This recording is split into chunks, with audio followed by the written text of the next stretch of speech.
hope so.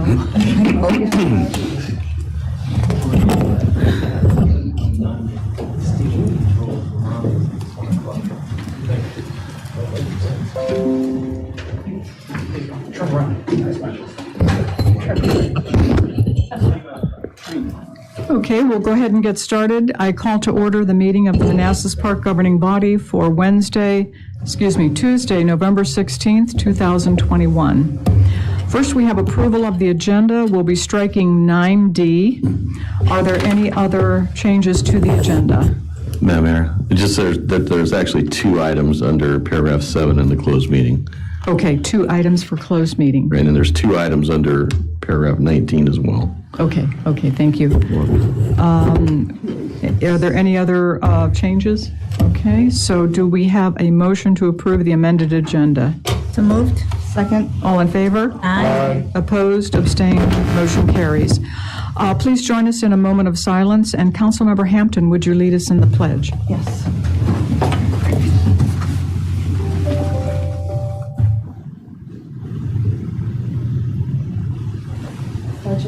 To the flag of the United States of America and to the republic for which it stands, one nation, under God, indivisible, with liberty and justice for all.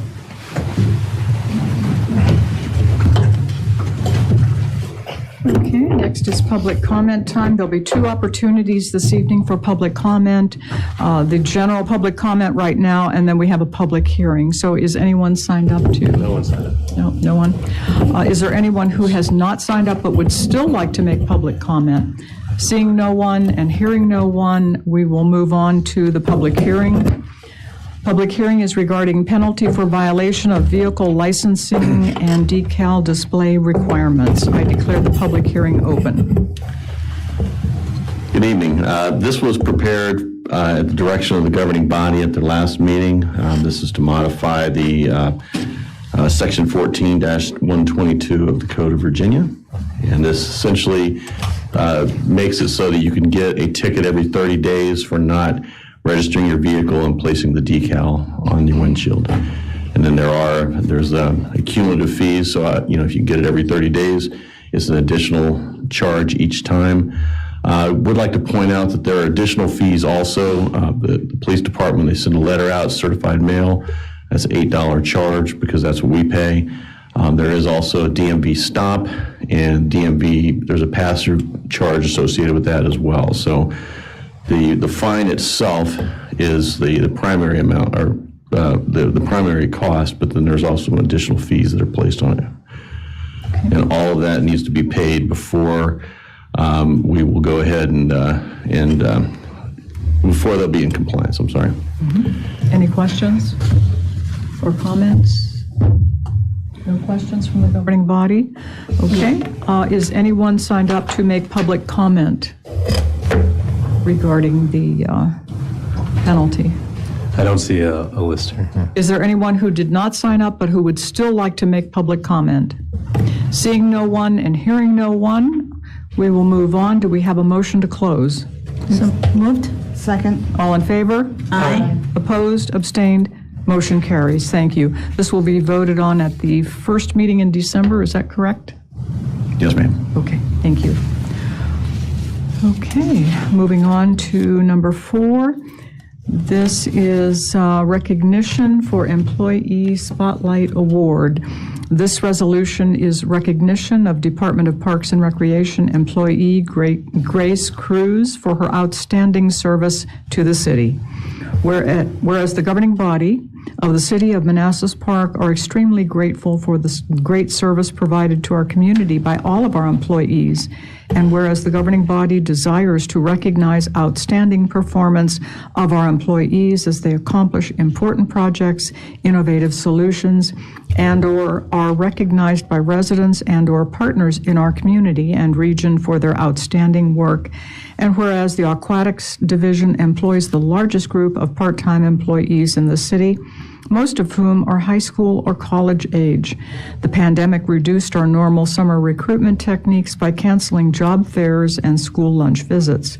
Despite this challenge, Grace Cruz was able to recruit and hire more part-time seasonal staff than in years past.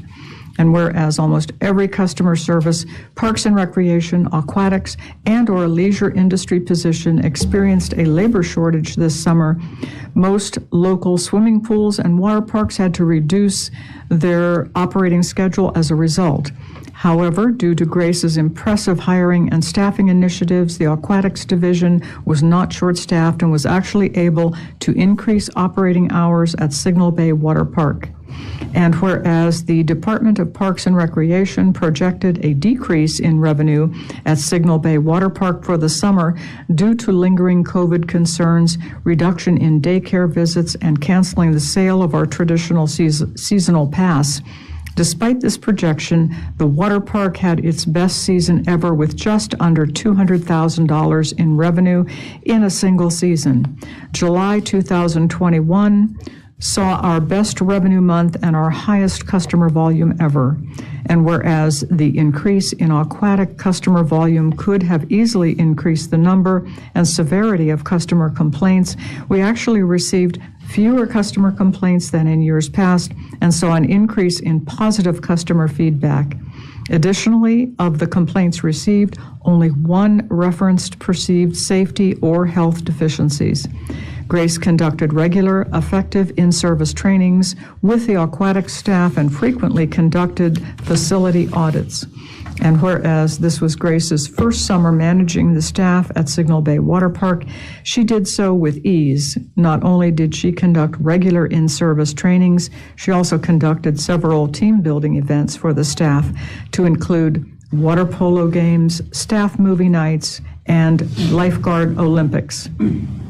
And whereas Grace demonstrates the true definition of a public servant through her ability and willingness to be there for all of our employees and patrons. She's always a phone call or text away when staff needs help resolving an issue. She has built support and trust with her young staff, which has resulted in an increase in word-of-mouth employee referrals. And whereas Grace's humble, caring, hardworking, can-do attitude should be recognized and celebrated. Now therefore be it resolved that the governing body hereby recognizes the great service and accomplishments of Grace Cruz of the Department of Parks and Recreation of Manassas Park. Be it further resolved that these employees are awarded with a Performance Spotlight Award certificate for outstanding service by the governing body and signed by both the mayor and the city manager of Manassas Park.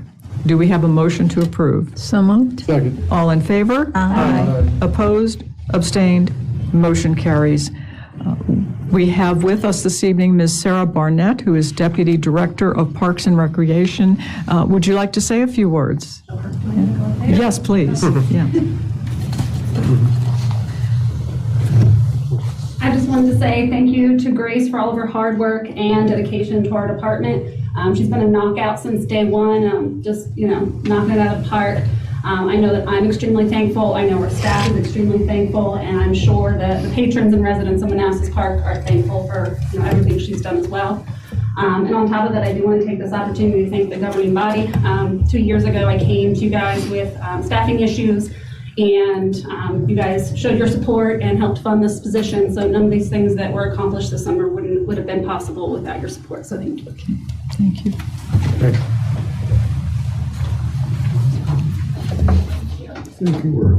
Would you like to say a few words also? Thank you very much for everything you've done for the city. We appreciate it. Moving on to 5A, Community Maintenance Working Group update by Councilmember Hampton. So the city manager is pulling up the PowerPoint. We can probably skip through the first few slides. If we just go to slide, keep going back. Sorry, go back. There you go. So last time when we spoke, which was the end of last month, we only had 3 people on the committee. We now have 4, with the central representative vacant, and we're just continuing. So if someone does pop up and wants to volunteer, then we'll move forward with that individual. So since we last debriefed you all, we've had 2 meetings, the 28th of October and November 4th. Pretty much where we've made headway is in doing research. We talked before about how we did a dashboard survey. We've started looking at a nationwide community program. We've had to put it a little bit onto the side so that we can focus on the Winter Light Extravaganza because of timing. But we're doing it at the same time, just not as full force as we wanted to. And we're still discussing and looking at our findings and trying to prioritize it. Like I said, primarily what we've been focusing on is a Winter Light Extravaganza, and we'll talk about that here in a few minutes.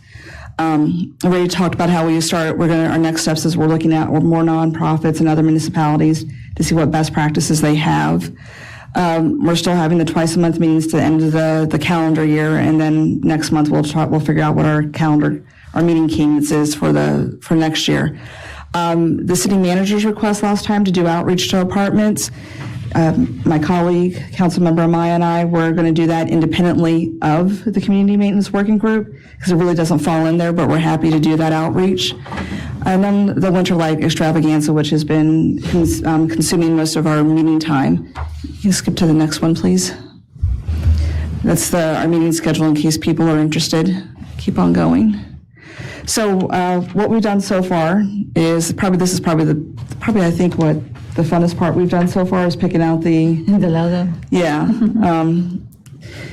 Because of timing, I have a friend that is a graphic artist, but doesn't allow her right now to have some free time to develop it for us. So she pointed us to a free app, and this is what we came up with. It's nice, clean, and just simple. Skip on to the next one. We're keeping it simple because this is the first year. We want to go too overboard, and also we have a very short turnaround time. But if we could talk, we've already selected the logo. We've got a registration form. The city attorney reviewed it for us, and we have a few edits before it to go up on the website. We're also still working on our promotion timeline. We've got a web page that's in development thanks to Keith and Ms. Connor.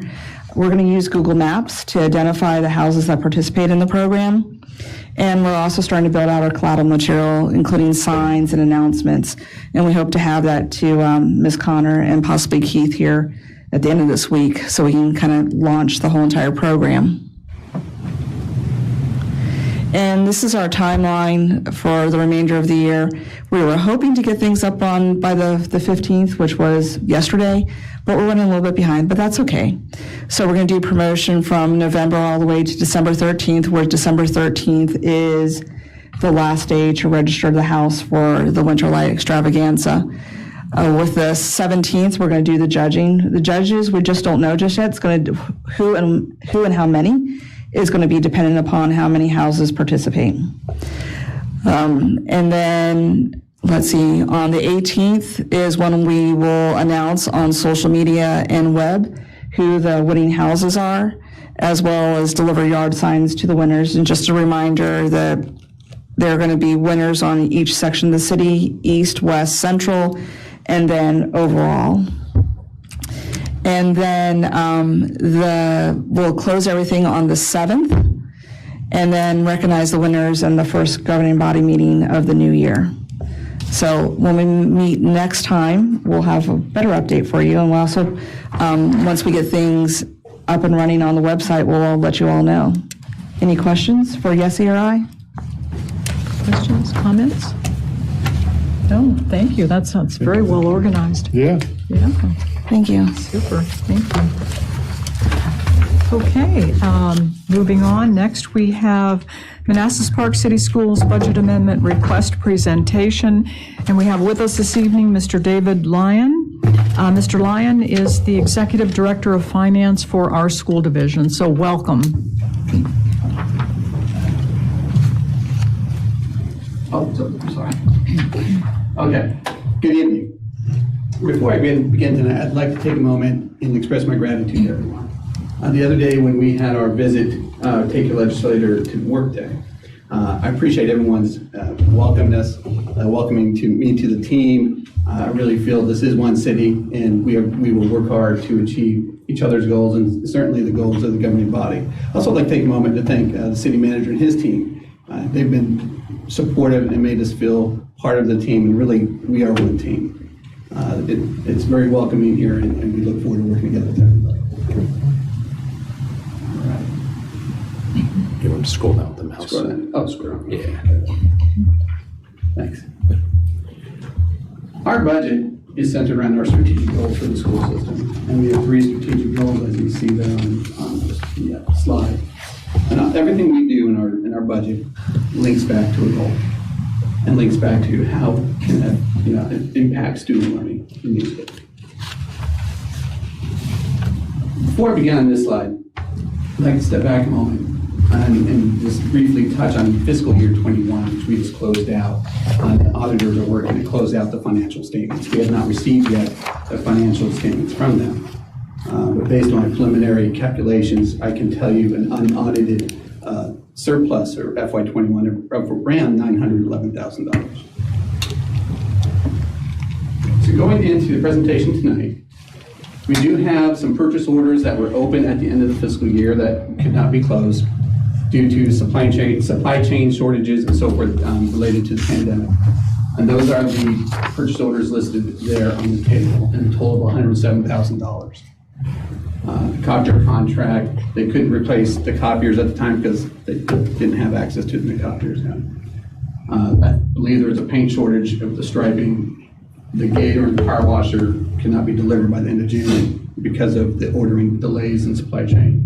And the C-Tech there is our security system, same with the supply chain issues. So we're asking for those to be carried over. The next slide points out our request for additional revenue, which the first line there is the $107,000 for the open purchase orders. The next line, additional funding to match state funds for the Cougar Elementary and Manassas Park Middle School air handlers in the amount of $518,000. We have an opportunity. We are using the ESSER funds of about $800,000, and the state has another grant which requires local matching funds, which is why we have the $518,000 for another, I believe it's $600,000. So the $600,000 state grant and the ESSER money of $800,000. So a total of $1.4 million from the state and the federal government to go toward that project. But the state grant does require us 100% matching or 90% matching on that grant amount, which is the $518,000. We have the roofing project that is underway at the high school, as many of you saw as we took our tour the other day, which is making great progress. We have initially, the budget that was approved for FY22 was for $1.2 million, but according, it looks like somewhere in the paperwork, people knew about a $384,000 shortfall that wasn't included in the budget. So I'm asking for that $340,000 to be included in this amendment.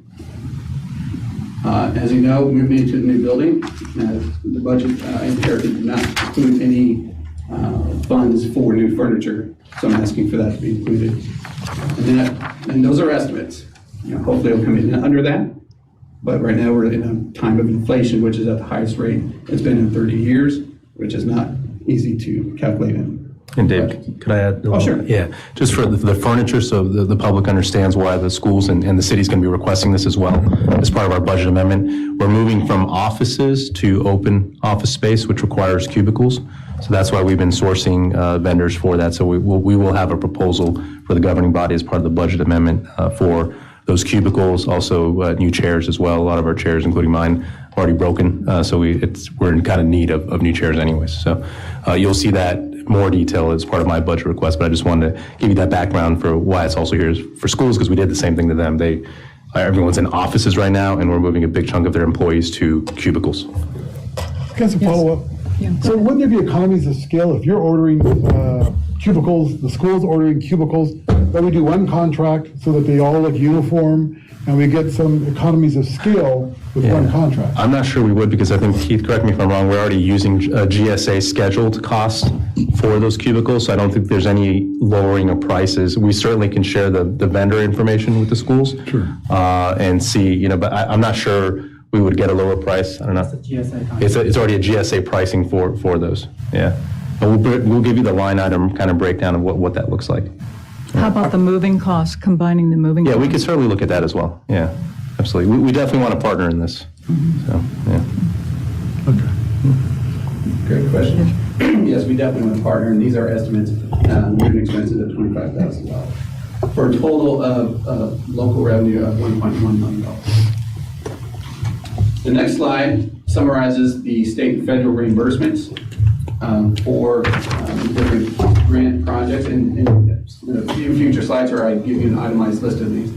As far as, and that first one, the coronavirus state and local fiscal recovery funds of $681,000. That is the grant that requires us to match for the air handlers. ESSER 2 federal grant, we have a balance of $641,000 we need to have appropriated. The first half, about $400,000 of that grant was appropriated in the original FY22 budget, but this remaining balance was not. ESSER 3 was not included in the FY22 budget originally. So we are asking for $1.6 million to be appropriated there for that federal money. And then the IDEA ARP 611 federal grant and the 1619 federal grant. These were new grants that were released from the state, I believe back in September. So they weren't in existence when the FY22 budget was developed. And that totals $3.1 million. So when you look at the expenditures, I broke them into two groups, local expenditures and state and federally reimbursed expenses, which match those totals from the previous two slides for a total of 4.2. And then I provide you an itemized list of general category expenditure categories for ESSER 2, as you can read through there, for a total of 1.1 million. And then I have the previously approved appropriation for ESSER 2, which was already in FY22, and then the remaining balance, which I'm requesting in this amendment. This is ESSER 3. Now, ESSER 3 will span 2 fiscal years for some of the items, as I show you the 2 columns there, and those totals. And then the 611 and 619 ARP expenditures are itemized there. And then I give you a high-level summary of what we're looking at. So we have the FY22 approved budget, and then with my proposed additional amounts in this amendment, 4.2 million there broken out, and it gives you a grand total of the proposed amendment with the new FY22 revised budget totals. And that difference there is our food services fund balance at $207,000. This was the original approved budget breakdown. Financial statement, and this is the revised. And one thing I'd like to point out here, in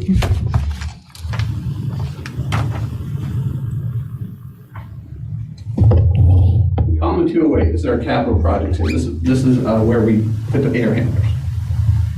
Originally, this 2.1 was 1.2 for the roof at the high school. We had 384,000 plus the 681,000 for the matching grant request. That's how we get to 201. The 681,000 here and 830,000 there, and those are the state and federal funds for the capital projects.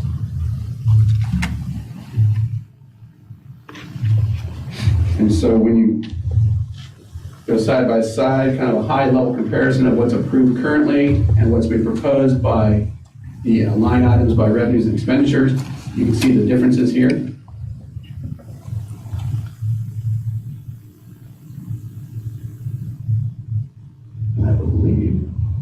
That concludes my presentation. Okay, thank you. Thank you. That was very organized. The first thing that sprung to my mind is why the division is not using ESSER funds for the handler match. We are. That's the $800,000. No, I'm talking about the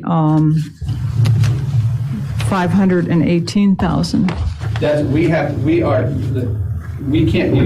we have to use some of our local funds for that match, for that grant, the CRF grant.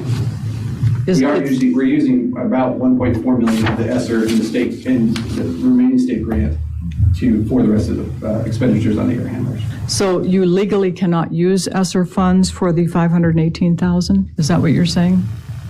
Right. So when we look at the balance, we show here. So we have 830,000 of ESSER money being used for the air handlers as part of the matching. I think it'll be, We are limited, the ESSER grant is limited in how much you can use for certain things. There are certain requirements on ESSERs for instructional purposes and so forth. What is the limit? I would have to go back and look for it. I'd have to get back to you on exactly Okay. what the number is. Okay. but yeah, can you tell me what the total is for the air handler? It's about 1.2 million. I think that would help them break it down. So total cost for the air handler is 1.2.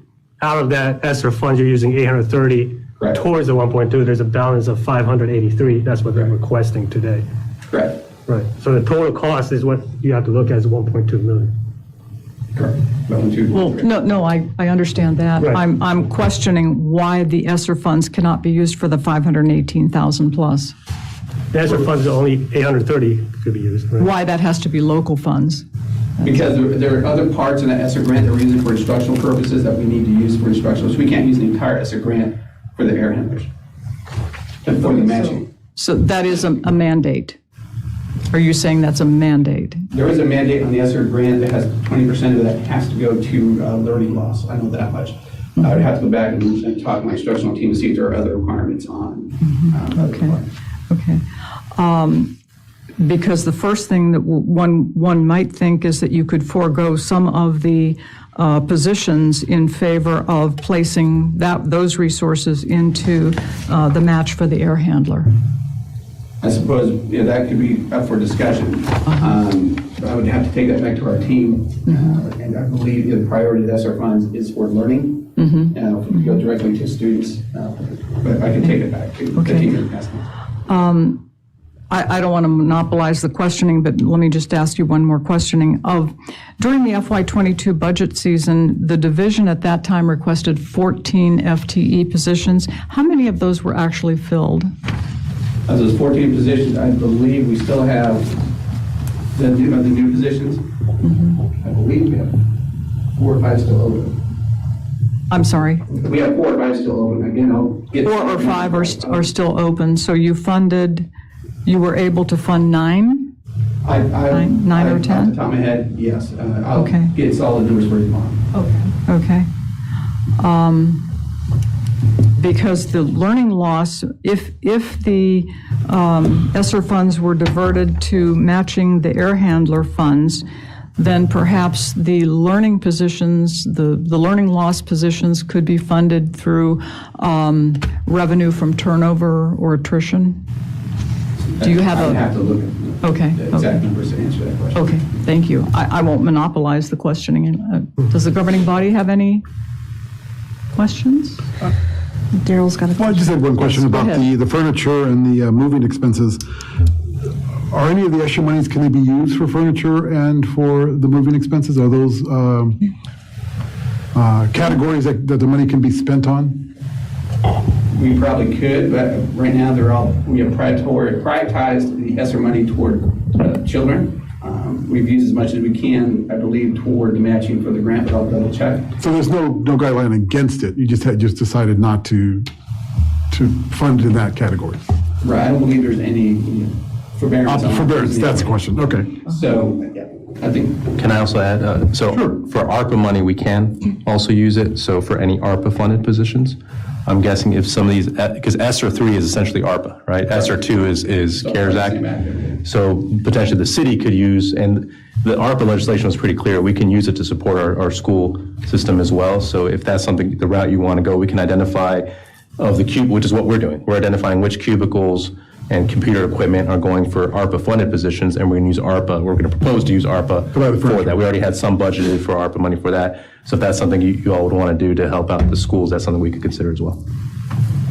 But schools have their own ARPA funds. Yeah, that's correct, yeah. Yeah. I just want to say. They spend their own funds. I agree, yeah, I just, if there's That's what I restrictions, want. if there's restrictions on them, my point is that potentially the city could use it. Yeah, I hear you. Yeah. Thank you, City Manager. Yeah, we would need to know that if there are restrictions. Okay.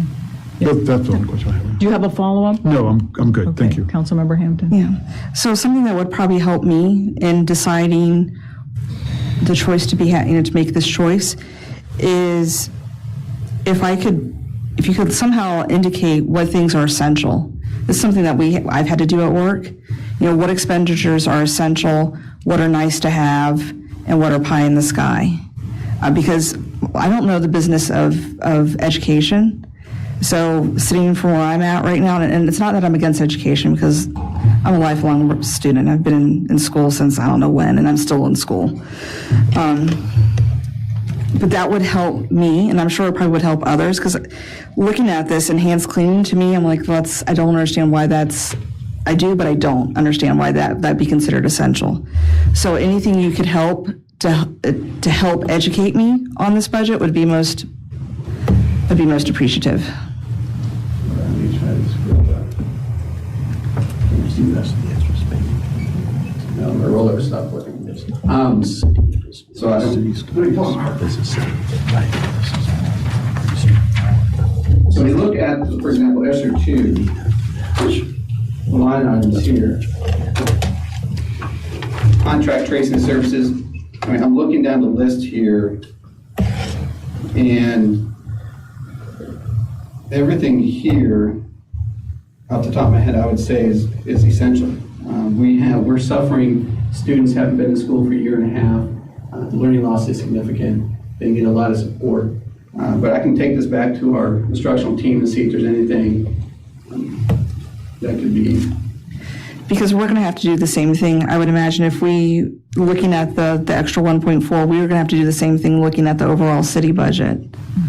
We're going to have to do the same thing, and that's the same question. We'll be going to the city manager, like, okay, if we should decide to fund a portion or all of this, we have to figure out where that's going to come from the citywide budget.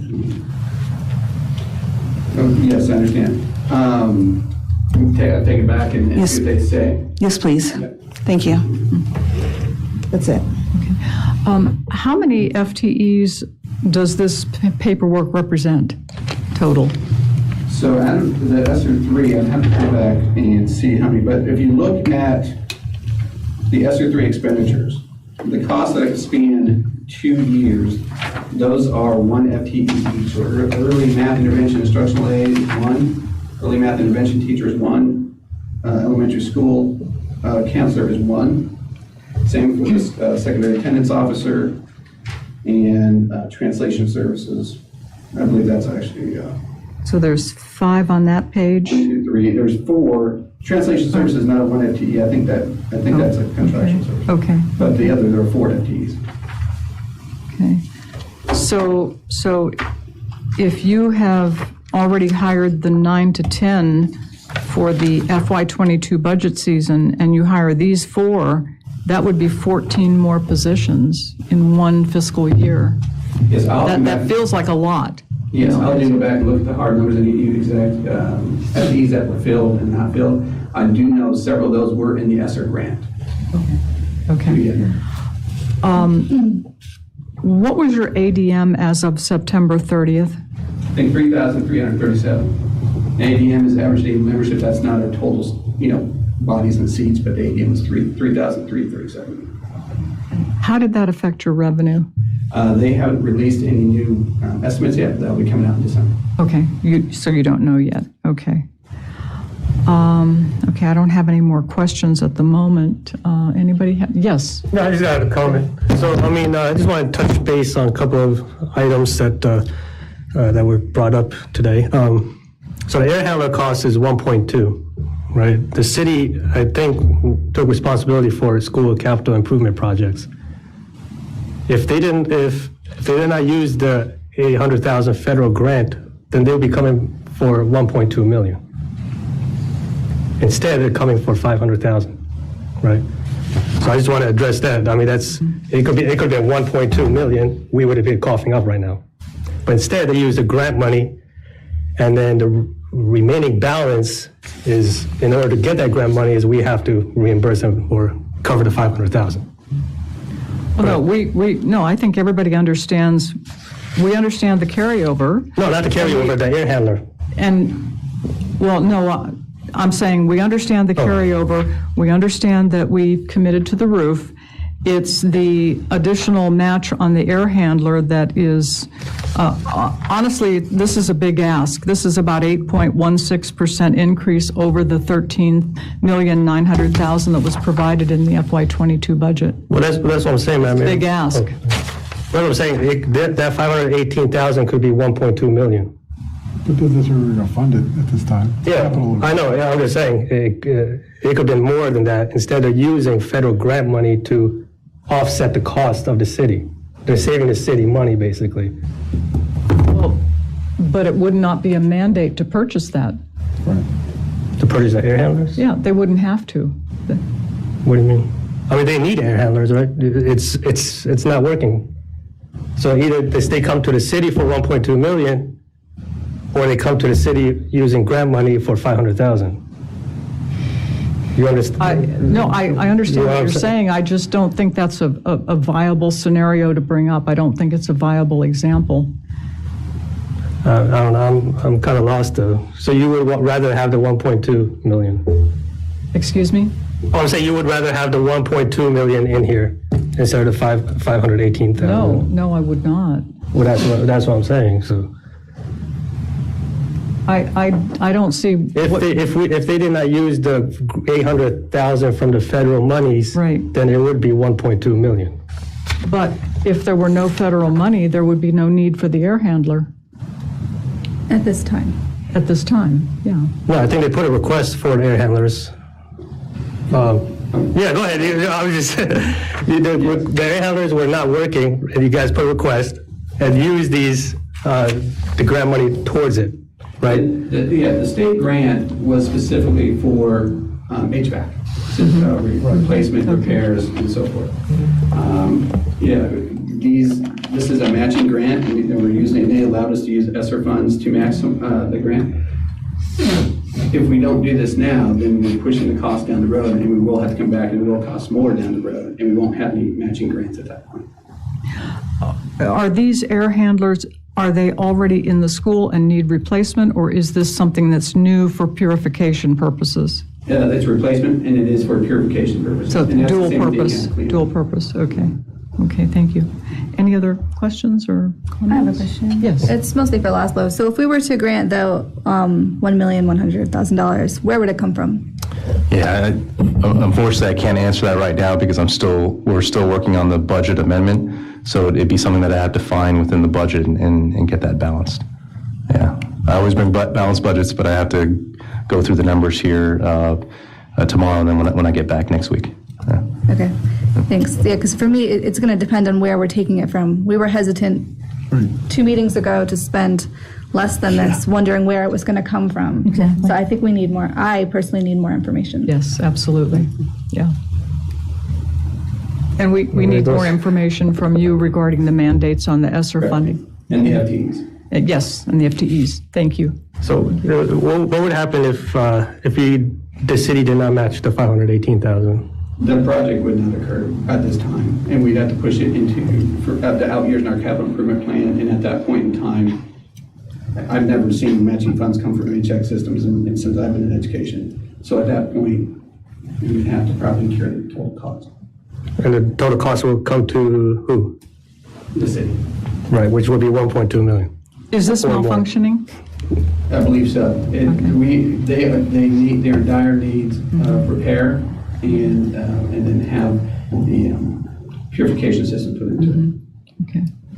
So as a financial best practice, I mean, it doesn't make sense to include that 1.2 million or just have the 518,000, But right? I think, well, I know for me, just to echo what Councilmember Messing said, I need more because it's going to come from somewhere else, whether that is roads, whether that's parks, whether that's police department. There's a number of, we've got to find that money from somewhere. And how is that going to impact the city by taking it from elsewhere? Oh, no, I understand that, but it's going to impact more when this cost doubles. That's what I'm saying. Well, we don't know. We don't know where we're going to pull it from, so we don't know. Yeah. We're saying we need to know what gives. Can I propose something too? So early on, when I started, we had to fund a market study. Yeah. And so I requested that the governing body defer the hiring of an economic development coordinator at that time by a year. And that gave us the money to pay for that study. So that might be a solution here that I think they said they hired 9 out of the 14 plus 4, 18 positions. So could we defer, the additional 9 positions just 6 months to FY23? and then you have the money to pay for this. It's just, it's an option. I remembered what we did with economic, and we ended up changing that to an accounts receivable, so I didn't get my economic development coordinator until you guys allowed me to hire Lamar just a few weeks ago, so we went a few years without that, but that was the solution we did at that time when funding was tight. So there's always other options, is my point. Yeah. And in addition to that, there's generally, isn't there revenue from turnover and revenue from attrition? Sure. At the end of the year, we can see what the balance is and push this, maybe appropriate the cost, and don't worry about the revenue at this point, and then maybe do a second amendment in the spring before sure. Okay. So this could be deferred. You can understand the sticker shock that we're going through over this 8.16%. Yeah, okay. And being the new finance director and only a few months into it, it's like, you'll never have it. Okay. That's last little follow-up on that. Yes, go ahead. As you working on the amendment that you'll be bringing to us, I imagine in a few weeks or so, are you projecting that any department in our city will be getting an 8.6 increase over their current allocation? I have to go look at that. I would say to be fair, like when we did the ARPA inclusion, yeah, I think that did bump up. So if you're going to count the ARPA, I don't know if your 8% was the 1.3 or if that included everyone or the whole thing. I don't know what your 8% increase was. The percent was the 1.1 million plus compared to the 13,900,000 from the previous. I don't think so from an operating standpoint. The big ticket item I think is going to be it's not just the furniture for us, it's also we have to get that building ready from an IT perspective as well. So there's going to be a lot of costs. Yeah, there's going to be some costs associated with that. So if you want to make that argument that I guess the city admin and IT, maybe we're going to grow by 8%, but I haven't seen the numbers yet. I can't think of anything else that that would increase by that much. But I don't want to misspeak, so I'll crunch some numbers. Yeah, absolutely. And just as we're always looking for savings, we're looking at you folks to, look under all the couch cushions and, you know what I'm saying? Okay, thank you. Just one more comment too before we move on. Go ahead. The moving and furniture, I don't think it's fair to say that, hey, we're moving to a new building, but you guys accrue the cost, I think we should take on some of that responsibility. As Lazo was mentioned, that we could find, a partnership in that as well. And using their ESSER funds, which was designated for student achievement, should not be used for something like furniture, in my opinion. That's just my 2 cents on The city's going to it. use its ARPA money. Right, and we have designated, but they have restrictions and mandates from the state level that they have to use a certain portion of their ESSER funds in certain departments. And But I thought he said they can't. I guess we will find out. I'll go and ask. We'll find out, yeah.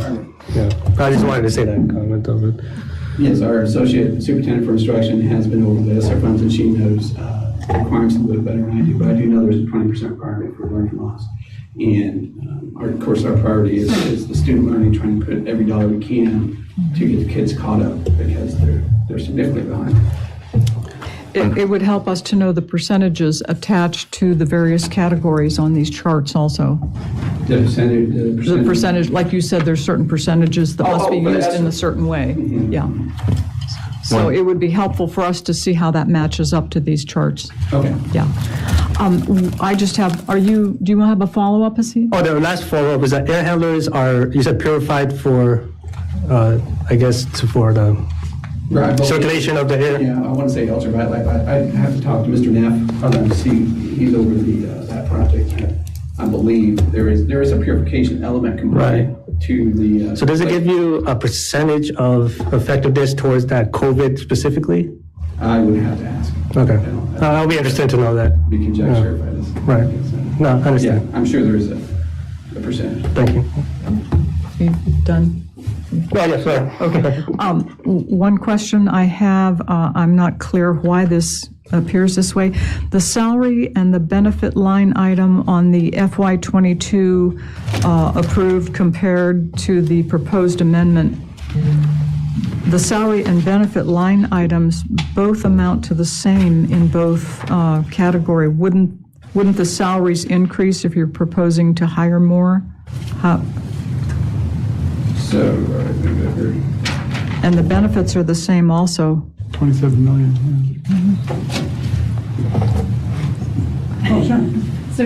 So those, hi there.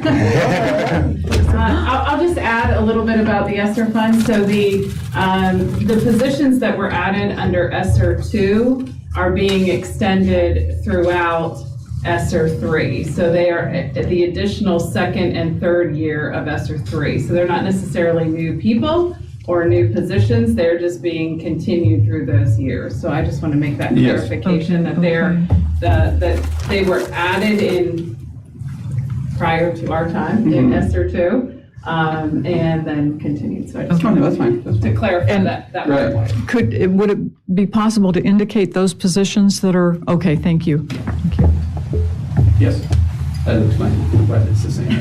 Okay, and that's why they're the same? Yeah. Okay, got it. Thank you for bet. that. Thank you. Okay, any other? Okay, thank you very much. Okay, thank you. Okay. Moving on to Community Development Recruitment and Retention Strategy Part 2. And that would be Calvin. Welcome, Calvin. No.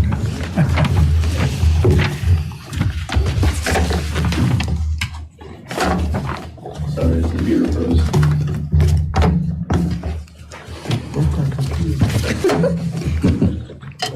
So wanted us to stay on that screen, that's why. Focus. The mouse is working and the GoToMeeting is working, but everything else is. Well, good thing we have Don. Yes.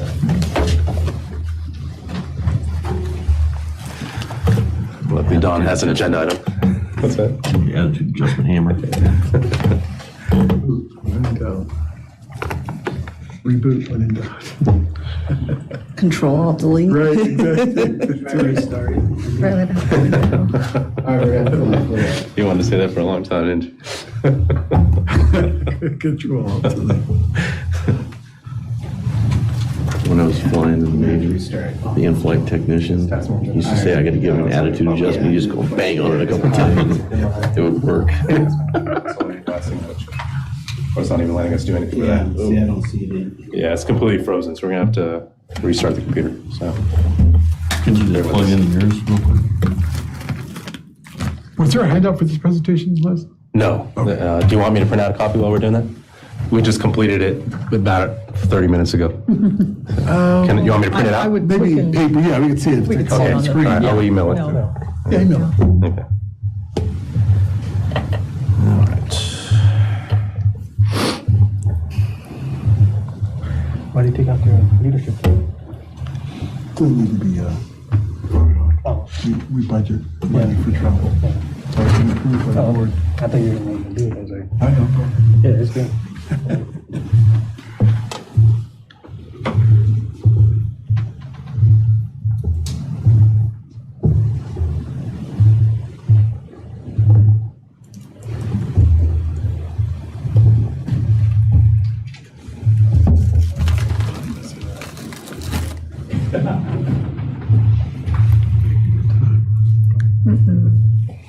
No.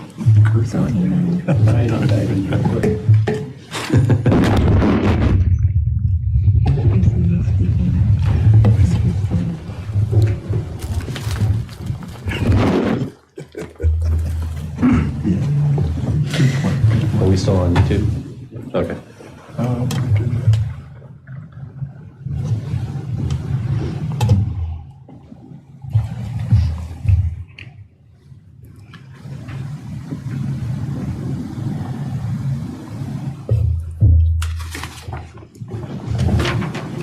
Is this included in your computer?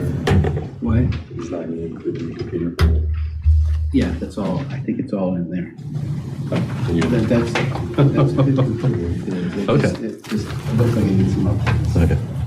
That'll happen in the system. Let's say that.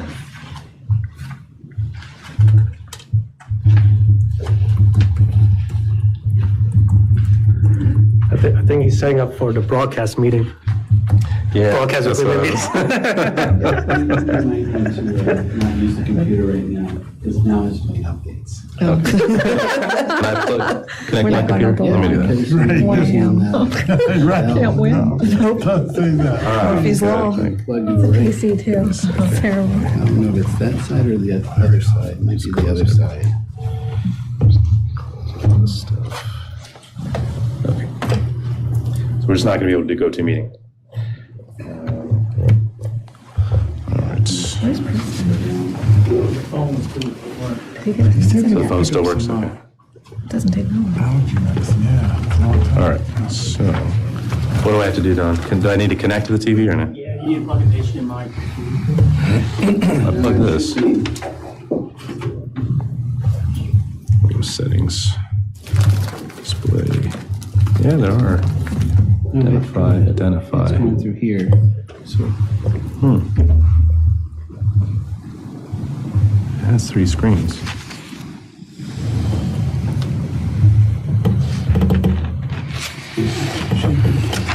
Are we still on video? We are. Okay.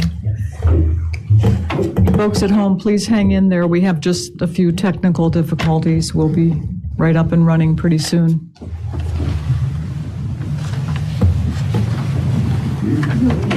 Screen back in the old days when there was technical difficulties. Very And they go, "Ee." It looked like a circle with a Yeah. bullseye. Yeah. I remember that. That's what we need. Let's see here. Let's see, 2 and 3, I don't get this. Give me the controller.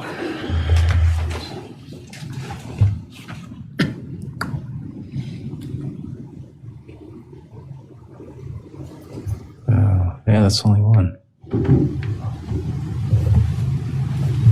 There we go. Something. Nope.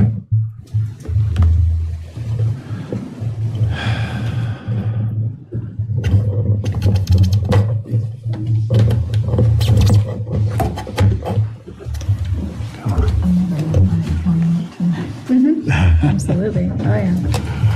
Oh, my Lord. Oh, gee, I didn't recognize Donald with his mask on. Oh, yeah. You're our number one fan. He's our number one fan.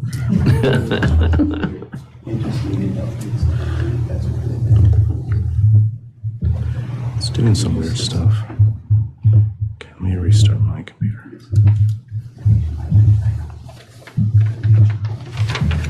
Okay. How about I print this presentation out, give you all a copy? We can go through it that way while we try I to guess get it we'll back. have to do that, yeah. Okay. Thank you. Let me do that real quick. Okay. Print.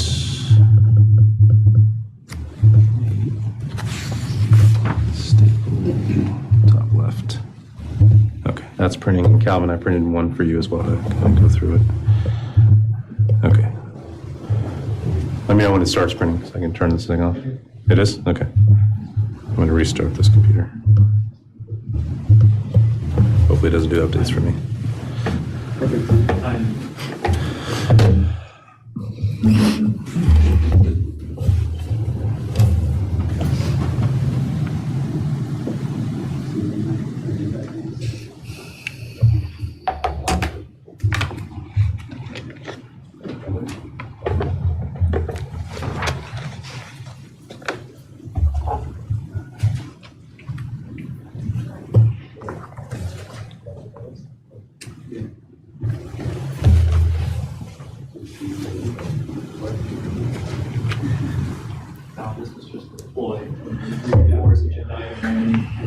That's what I was saying. I wanted to give you an example. It'd be better though if smoke came out of it. Gotta be careful when you walk outside. That'd be scary. Saying 100%. Yeah. Mine's taking forever as well. I don't know what's going on.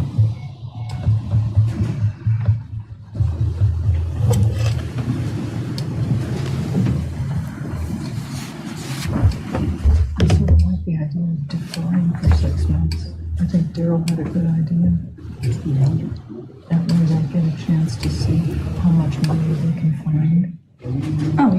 will be left over. Yes, agreed. I like Lazar's idea It was, yeah. Yes. of positions. Yes. Yeah, absolutely. We would do it. Plus, whatever they can find in their sofa cushions. I mean, that's what we would do if one of the departments came to us. Yes. We've done it. We were like, oh, freeze to your office. Exactly. We've done it. So, Because you're right, what would we have to give up? yeah, Right. yeah, we can't make a decision before I know that. I mean, we were just do this. being stingy for less. It's stuck on 100%, but you see like mine is like picking up others. Did that calculation. And it's just not. A little over 8%, I couldn't believe it. When did you and Leslie find out about that? Even when I unplug it, why is there even a number 2 here? Detect. Didn't detect another display. Of course you didn't. There's nothing there, so why are you saying that you're detecting? Agenda meeting, but I don't think I got the full printout until. There's something you can do that doesn't require a Okay, so presentation. then, okay. Yeah, come back to it.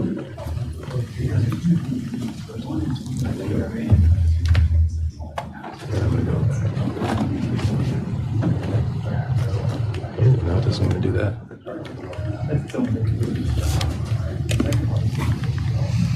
This TV's acting up too now. Watch too much movie. I haven't seen a movie in so long. Anybody got any cards? We could play cards. Is there any portion of this that doesn't have a presentation? We can just, You can log in. Why don't we just approve the IT line? there you go. He did this on purpose. Yeah, we don't need to talk about it. Good point. Thank you, Calvin.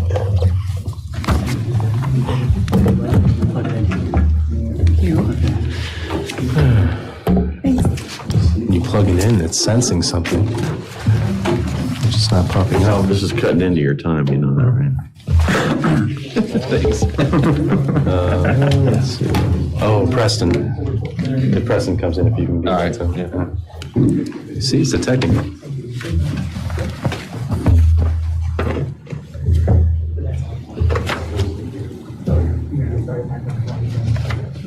Okay, good evening, I'm Calvin O'Dell, the Director of Community Development.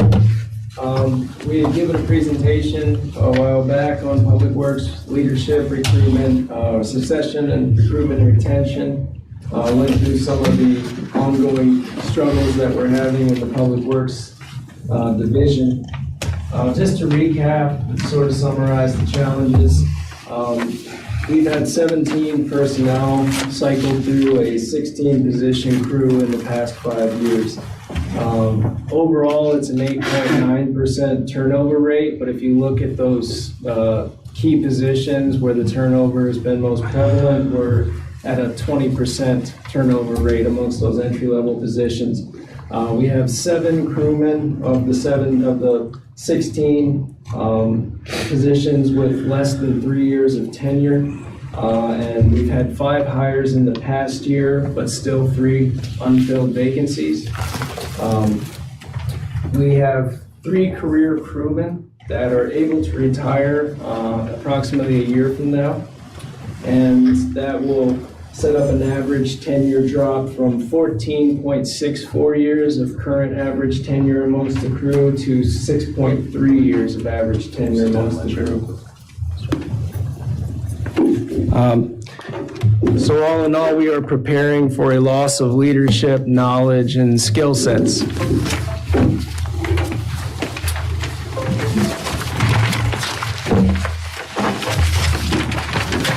Some of the mitigation strategies that we discussed in the last presentation were raising the entry-level salary from $15 to $16 an hour to $19 an hour.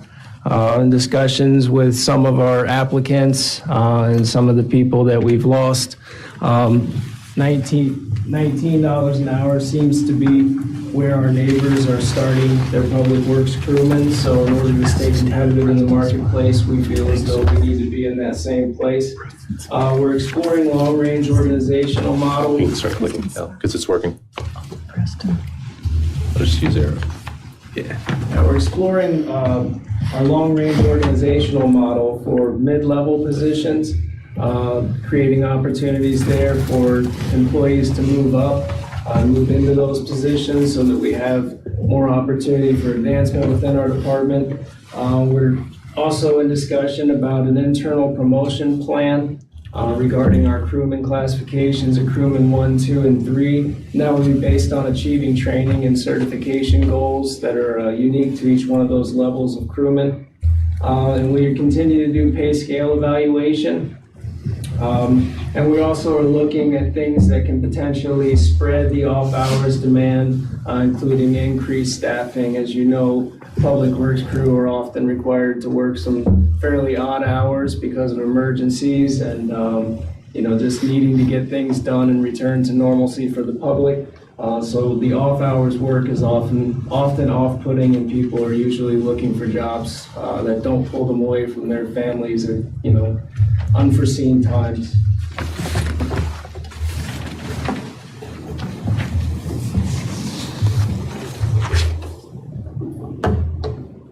To continue with the mitigation strategies, we had talked about mirroring positions of key leadership.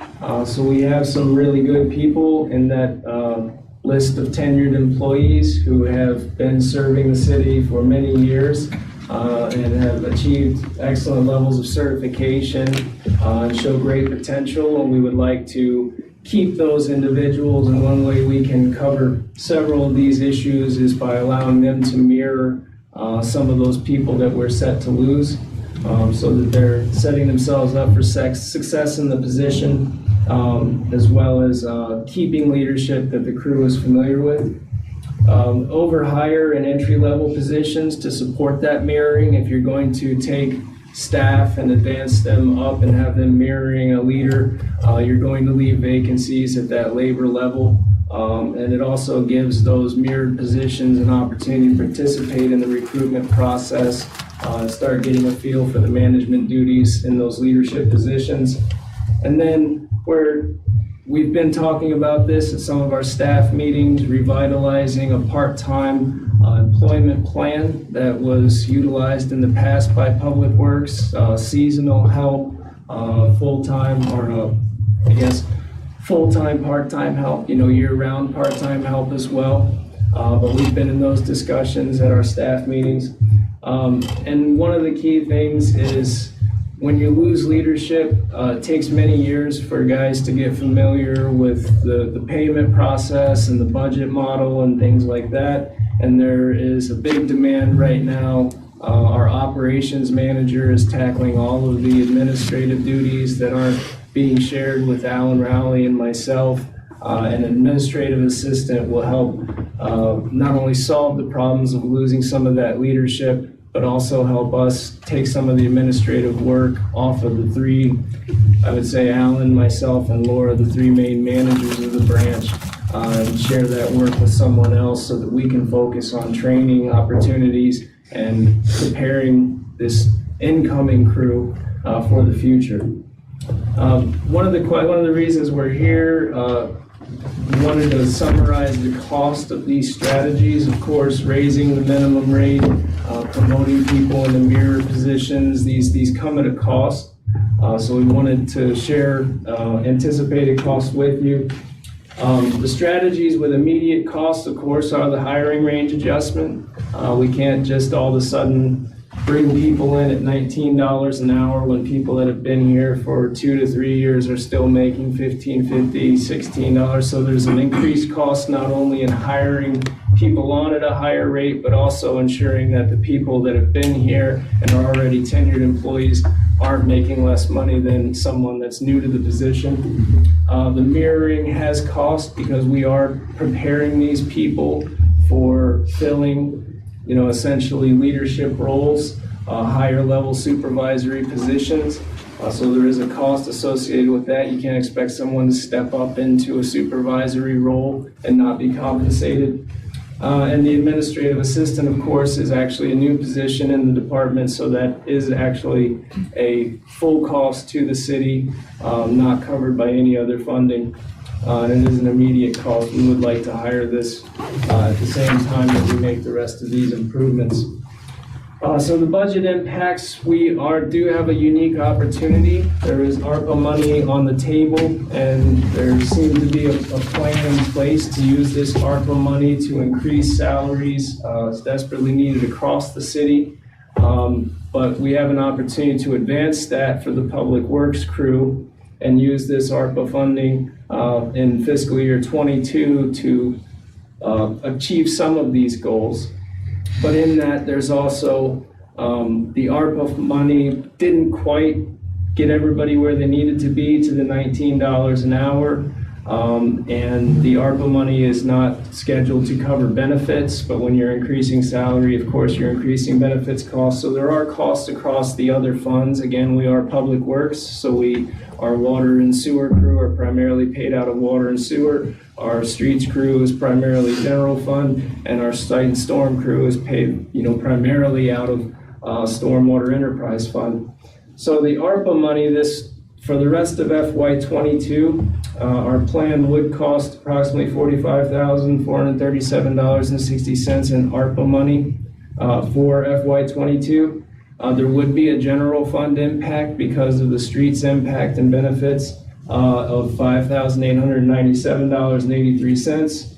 Water sewer fund, since these especially the superintendent position is primarily funded from water and sewer, this would be a $43,026.35 impact to the water and sewer fund. And then stormwater fund, one of the key mirrors is the mirroring opportunities is a longtime backup superintendent who's serving as the supervisor of that department, and we would have to put someone in place to mirror him, a very deserving employee, but nonetheless comes at a cost.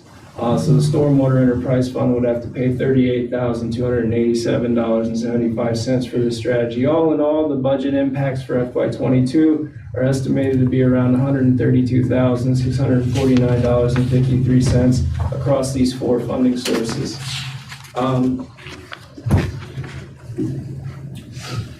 And of course, the note at the bottom, the beginning, the ARPA funds were set to begin in FY23. This would be 6 months advancement of that plan for the Public Works crew. FY22 budget impacts based on strategy. How the specific strategies, the easiest way to quantify these out. The minimum hiring range increase impact to the general fund would be slightly over $4,500. To the water and sewer fund, that minimum hiring range increase would have about a $10,600 impact to the water sewer fund. And then stormwater would see no impacts from the minimum hiring increase. As I said earlier, that is primarily going to be for the actual succession planning and the mirroring. But the ARPA money does go $12,000, a little over $12,000 towards helping this cause, because the general plan with ARPA was to increase pay scale across the board. So that does help us achieve that goal of raising the minimum hiring range. So the total minimum hiring range cost is about $27,311. The succession planning piece has really no impact to the general fund or the water sewer fund, but a $38,287 impact to the stormwater fund. And then ARPA funds are able to help that by about right at $6,000, $5,969. The administrative assistant, this again is just the remainder of FY22. We base these on the first payday, the first day of a pay period in January, that's January 3rd. So it's 13 pay periods included in this. And this is a salary and benefits for administrative assistant. So $28,764 out of the water sewer fund. And then there are additional market retention adjustments to where ARPA didn't quite accomplish all of the goals. And this is really what Alan and I looked at the ARPA increases and went back and said, well, this would create, an unfairness here. This is what we would have to do to mitigate that. So this market retention adjustments category is those offsets. And again, $1,300 out of the general fund, $3,600 out of water and sewer, but $27,000 out of ARPA money can help offset those impacts. So altogether, you see the totals at the bottom and the top for the various funds. And we will have ongoing new costs, primarily for the administrative assistant. That comes out, you take that 13 pay periods, turn it into 26, and the yearly cost of an administrative assistant with benefits is actually $57,528. All the other costs are built into future budget models anyways, so the ongoing cost here is really the hiring of the administrative assistant. I believe that's it. Were there any questions? Thank you, Calvin. Yeah, questions? Yes. Do you recall when the last time there was an adjustment made? Ooh. That long ago? Yeah, minor COLAs through the years, but an entire pay scale adjustment. I joined Public Works, building planning and zoning used to be here at City Hall. I joined the Public Works crew in 2008, and there hasn't been one since then. And I don't know how long before that. It's a couple of years prior to that. A couple of years prior, right? so probably around 2006. So we're going on, that's a long time. That's something it's a great question because it's something that the HR manager and I have discussed that it doesn't work anymore for market reality. So it does definitely need to be adjusted. And just to add also, because this question might come up based off last discussions, this represents a 0.75% increase for the community, for Calvin's total spending budget. And that's across all funds. 0.75% increase. Not even 1%. Yeah, because 0.75? correct. So it's $132,000 divided by 17.5 million. So remember, Calvin's budget's not just the general fund; it's also water, sewer, stormwater, solid waste, and also transportation. Which is a big one as well. Thank you. Do you have a follow-up? Oh, no, sorry. Okay. That's it. Questions? Yes. Well, first of all, Calvin, thank you for the presentation. I think it's excellent. Public Works, there's no department that touches every life of the residents of our citizens other than Public Works. And the fact that we haven't given them raises since 2006 or had a salary adjustment. Yeah, the pay scale hasn't. Yeah, correct. We have to be competitive with the surrounding jurisdictions, and so to me, it makes sense. You're having a hard time recruiting. I saw there were 4 vacancies that that we've already approved. I know that's got to be frustrating. I just love the way this is laid out. It makes, to me, extreme sense, and it's something that we should consider going forward. The part I'm really excited about the part-time work, and I was wondering of the 132,000, is the part-time hiring more part-time folks, the seasonal, in this proposal? No. It's not. No. That's something that we've been discussing, like I said, in staff meetings, trying to figure out where we can best utilize seasonal help. Again, with part-time seasonal help, you're probably not talking about the most qualified individuals to actually be out there fixing water breaks or making road repairs. But there's so much else we do, the installation of signs, replacement of signs, leaf, running at least one of the labor positions in a leaf vac crew. Mm-hmm. So, the crew's very excited, getting lots of ideas. Of course, leaf season is a hard season for us. We lost a key supervisor this weekend who will be out on leave until he's healed up.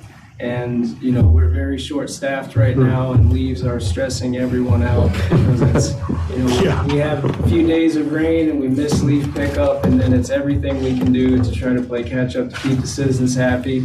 It used to be primarily summer seasonal help, but the guys have some great ideas. There probably is a market out there of people looking for part-time snow plowing opportunities. There's insurance questions with that, and it's not always, one of the things we pride ourselves on as a public works crew is how effectively we clean the roads and clean the streets every time there's a storm. We seem to be the first one in the area down to black pavement, and we are very proud of that. So there's a little hesitation there. How well can you bring someone in, train them, and get them to know the system? But the ideas are plentiful. Alan and I are just trying to evaluate these ideas and figure out how to put together a plan that we can actually bring before the body and say, this is something we feel very comfortable with, and we think this is more affordable than just plain up staffing. the best Proposal, there's only the one FT, the assistant. Yeah. administrator, yeah. So the best for part-time is going to be retired, former Public Works, retired employees, so. With the experience. With the experience, the same thing is true for payroll, so Jennifer Spring has had to come back on a part-time basis to help us out, so when you lose someone who's been doing it for the city for 20 years, it's really hard to kind of let go. Yeah. That information. Well, this is a great proposal. Thank you, Calvin, for the presentation. Thank you. I have a Follow-up, Councilmember No, Moore? thank you. I have a follow-up question. Yes. Do you know what the the severity of the winter weather is supposed to be? Because I know that's going to impact. We have there's probably 3 people that have already checked all the almanacs and they're arguing over what kind of winter it's going to be. The way I always look at it is, we haven't had a very severe winter. We had a lot of false alarms, they called them last year, that even though they weren't necessarily false alarms, they were real ice events. They weren't major snow events. Unfortunately, you go a few years without major snow events and you start to feel like you're due. So I'm having one of those sensations of dread right now, thinking how low staffed we are, and we haven't had a Snowmageddon or a Jonas type event in a while, but all we're hearing about is crazy new storms forming all over the place, and so I get very nervous. I'm not an almanac guy myself, but yeah, I think there's like a quiet, unspoken pool down at the Public Works building. I don't know where the money's riding. I don't know. Thank you, because I know the severity of the weather is going to impact your staff. And you're right, because I think the last time we had was 3 feet of snow in January 2016. And that was, we were probably had more staff going into that winter, and we still had to hire a great deal of contract work. I think that was a big question from the auditors that popped up was, where did this extra streets money come from and where did it go to? And, clearly we had entire crews hired, third-party crews clearing large piles of snow from the streets. All we could do was get it off the streets and onto the sidewalks, and then that had to be removed and hauled away with dump trucks and large equipment. And that led to its own problems of broken curb and gutter and sidewalk everywhere. So, knock on, if this is actually wood, knock on wood that we don't have one of those major events this year. For sure. Thank you. Any other questions? Yes. Can you, my understanding, I guess, from your presentation, you're saying if the employees that we have right now will be bumped up to 19 an hour? Yeah. Not yet. Well, I mean, will be.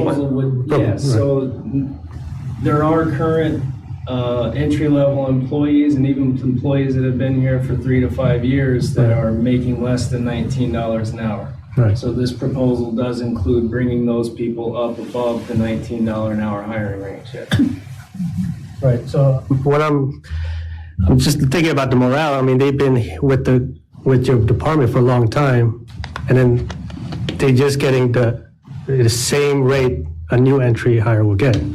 Well, no, we tried to go slightly higher. Higher than that? And Okay. we did try, that's part of that last column on this slide, those market retention adjustments. Yeah. And that's a big debate. There are open positions now, and the guys have interviewed some people, but this has not been approved. Do we hire someone at $15.50 an hour knowing that we're probably going to lose them in 6 months to a year for a better job? Or do we wait and see if this pans out? And I'm like, guys, snow season's coming, higher. So this is sparking a lot of debate on how we handle this, but we do feel comfortable that $19 is competitive with our neighbors. Yeah. It's just easing into this strategy and getting everybody to a level where we're hiring at 19, and anybody that's been here longer because of COLA increases and things like that is making more than an incoming employee. Exactly. That was my concern. The people that we have right now should be a little step above. Yeah. This is a great plan, Calvin. Do you have a follow-up, Councilmember Javed? No. Okay. Any other questions or comments? Thank you very much, Calvin. Thank you. This will be part of the budget amendment discussion in December. We'll have hopefully 2 meetings, a presentation in the first meeting in December, and then we'll request a vote in the second meeting. Okay. Thank you. Okay, moving on to consent agenda. Consent agenda consists of the approval of the minutes of November 3rd, 2021. Moved. Second. All in favor? Aye. Opposed? Abstained? Motion carries. Thank you. Okay, moving on. There is no old business. Moving on to new business. Resolution of support for Prince William County, Northern Virginia Transportation Authority funding. OCR widening. Good evening again. We were approached by Paulo Bolita, planning manager over at Prince William DOT. Prince William is interested in the widening of Old Centreville Road. Now is the application period for the NVTA's FY22 to FY26 six-year funding plan. So as per usual, NVTA, it always helps to have these letters of support, letters of endorsement for projects that are attempting to enter the six-year funding plan. What we do know about the project is in a very early stage of scoping. It is a undivided 4-lane widening that would go all the way from existing Route 28 out to the Fairfax County line along Old Centreville Road, and there is a walking path proposed on one side of it. I know there have been some concerns. It's about 1.75 miles, but a significant portion of that widening would go through Manassas Park, where we share a municipal border with Prince William. And one of the major concerns, of course, was, are there going to be takings that comes up with any transportation project? And they are going undivided, probably not an ideal or optimum pavement section from their comprehensive plan, but they are, of course, understanding that we're in limited space. We don't want to have many takings involved with this. They have tried to go with an undivided 4-lane proposal to try to minimize any takings. And there is a walking path. I believe that's a requirement, or a piece of their comprehensive plan is to provide a walking path when they do projects like this. So there's going to be a lot of opportunity as the scoping advances and the project plays out. They're not able to 100% commit that there won't be any takings involved with the project. But we're so early in the scoping of the project that there's not really an engineered design to say, hey, here's an exact property line, here's the edge of roadway or the edge of improvement. There is a statement in the resolution saying that they will try to avoid impacts to the properties in Manassas Park. But I don't think that anyone can make any guarantees that there wouldn't be need for some sort of, especially when you're talking about things like temporary construction easement and things like that. It's a tight space, but we're very early in the scoping. There's not really any engineered design of this roadway yet, and those questions would have to be answered later. Staff is interested in seeing the governing body support this resolution because we've seen recommendations and iterations for the improvement of Old Centreville Road in the past, and we've even explored as staff over the years options where we could better help people connect to Old Centreville Road to help relieve some of the congestion on Route 28. A big part of this strategy is, yes, there will be a bypass. Will probably not be utilized by Manassas Park residents or anyone in this immediate area. This is an improvement that could actually help the residents of Manassas Park and the immediate surrounding areas that wouldn't have ready access to the bypass. And in conjunction with Delegate Rome's efforts to make intersection improvements on Route 28, this could be a very viable strategy to help improve traffic along 28. So staff sees this as a positive thing and recommends that the governing body approve the resolution of support. Thank you, Calvin. And for the folks at home that are tuning in, I believe most of us feel strongly that it's our responsibility to protect the residential property of people who live in Manassas Park. That's our responsibility. And I would like City Attorney to address the taking issue, if you would. Sure. So you're talking about whether or not the county has the ability to take. Yeah. Right. So there is no authority for the county to take property within the city. VDOT could do that if VDOT takes over the project. But right now, I believe it's going to be a locally administered project, right? Under Prince MBTA. William County is administering. Yeah, so, Correct. and even if VDOT was doing it, they would ask us, historically, they ask the local jurisdiction support. So I'm not concerned about there being a taking in the city without the governing body's support of that. In addition, there's right-of-way right now that, for the most part, along the city, it looks sufficient. Just going and doing a real quick measurement, there will be a little impact to city residents only because there's about 5 feet of their yards right now that technically are not theirs. It's actually in the right-of-way. So if the county does take the full right-of-way for this project, then that would affect it. So they would probably get that sidewalk that's on the west side of Old Centreville Road and the north or the southwest side as it heads southeast towards 28. That sidewalk is probably going to have to move if they're going to take the whole right-of-way for the project. And I don't know, you said they have a walkway. Is that the typical 8-foot wide? Yeah, and that requires significant buffer and things like that. So that takes up a lot of space, and that's something that'll have to be explored as the project matures, as to whether or not that's something that could be foregone. If there does, the current proposal leaves the sidewalk through Manassas Park.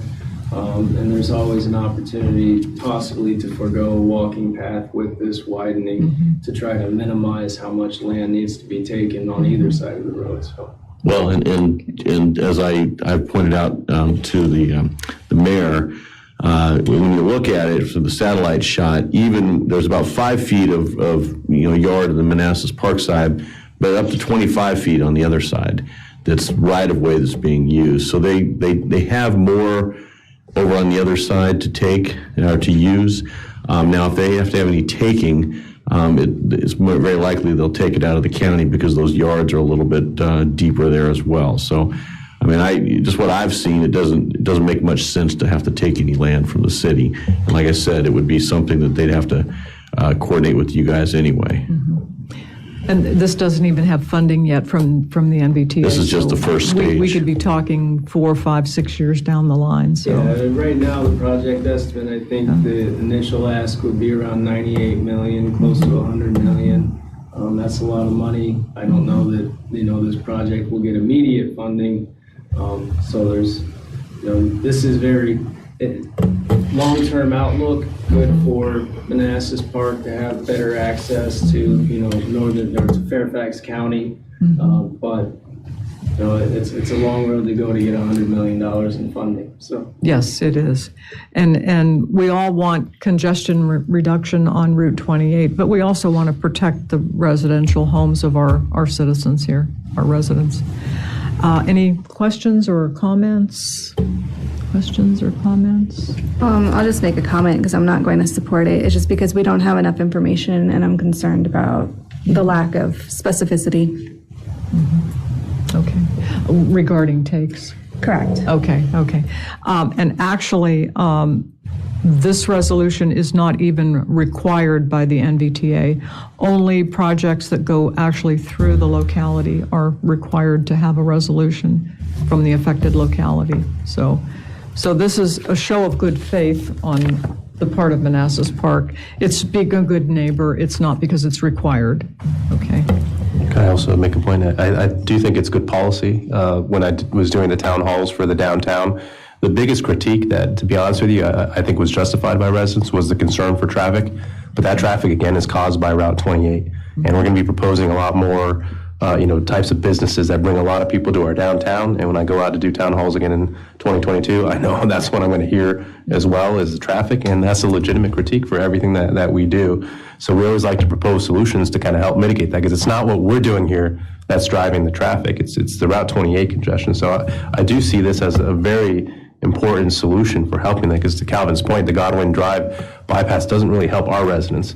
This would help our residents significantly. So I think it's good policy, at least from a staff perspective, which is why we brought it forward.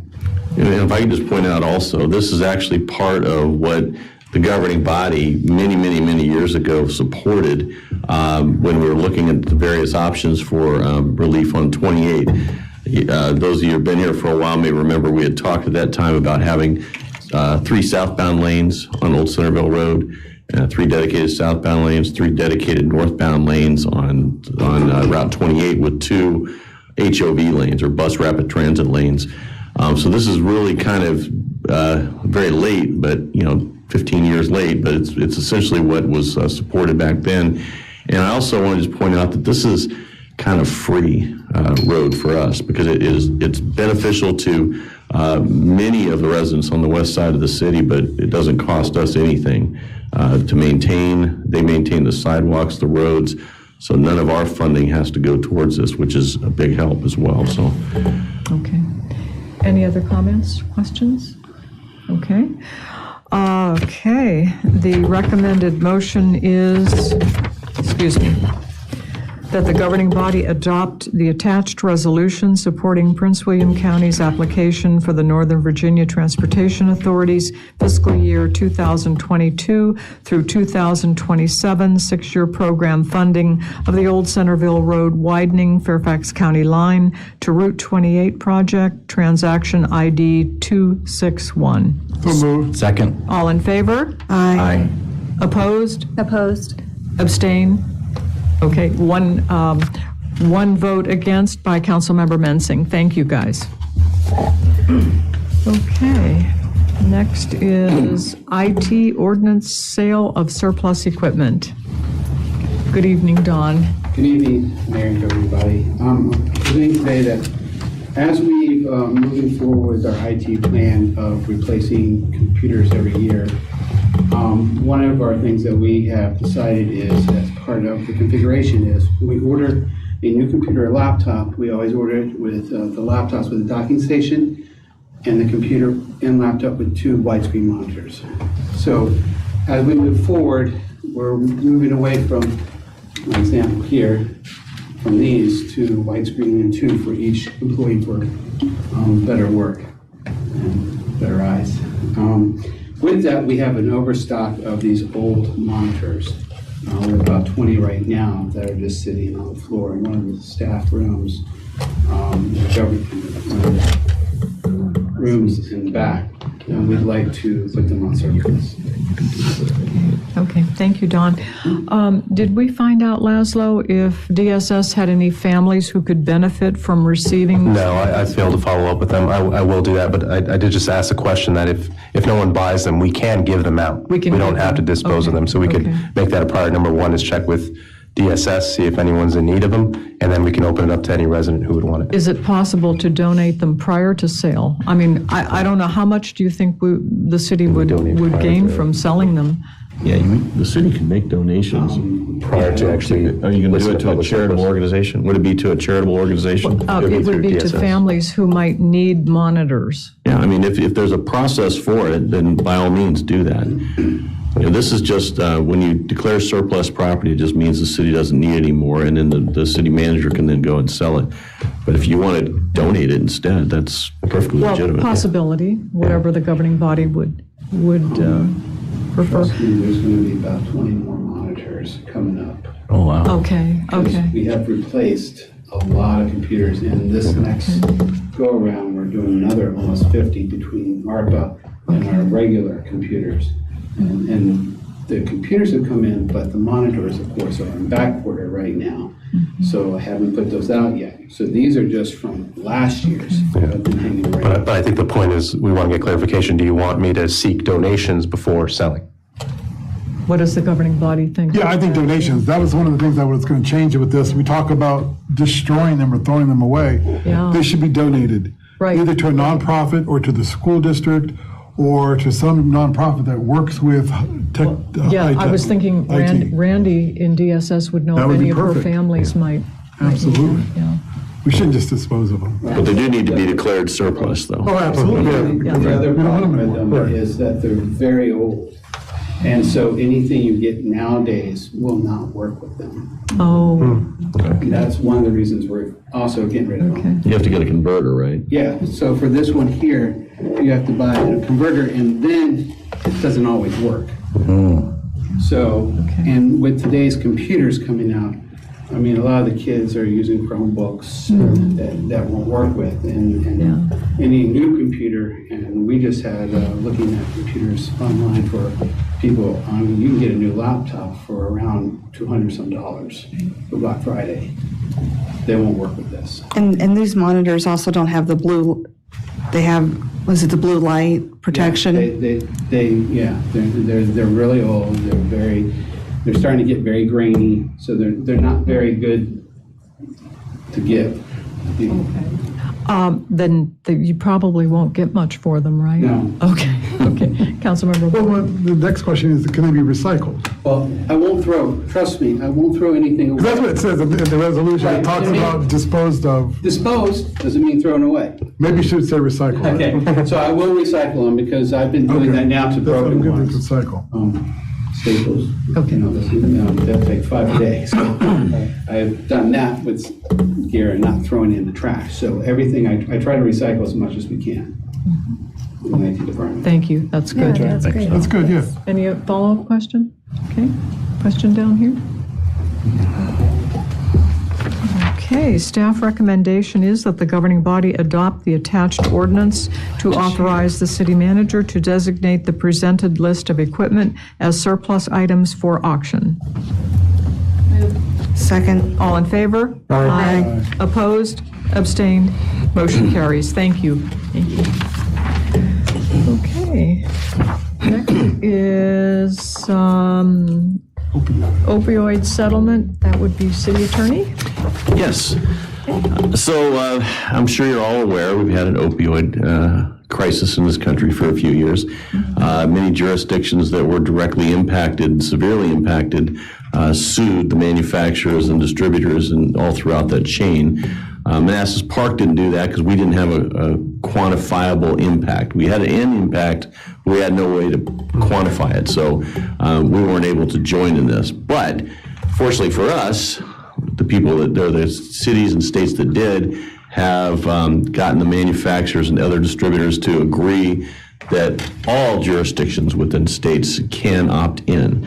Okay, so this is something that I recommend we do because, quite frankly, we don't have active litigation on our own. We don't have a way to quantify the impact of the city, but there has been an impact. You'll notice that we don't get a large amount of this funding. It's actually so the total is estimated to be $26 billion across the country. Of that, it's about $530 million for the Commonwealth of Virginia. And of that $530 million, they take 15% that gets doled out, and we get 0.095% of that, when the total comes out to roughly $79,000 and change. Not chump change, but certainly not the millions that some of the other jurisdictions and states will probably be getting. To do this, we need to, the governing body's got to do two things. It passed two resolutions, one of them that approves the participation in the proposed settlement. Okay, so this is kind of, we're a free rider essentially. We didn't do anything, but we're able to jump on board this. And then it also, the second one then authorizes us, or authorizes the MOU that allows us to participate. So there's kind of a two-parter.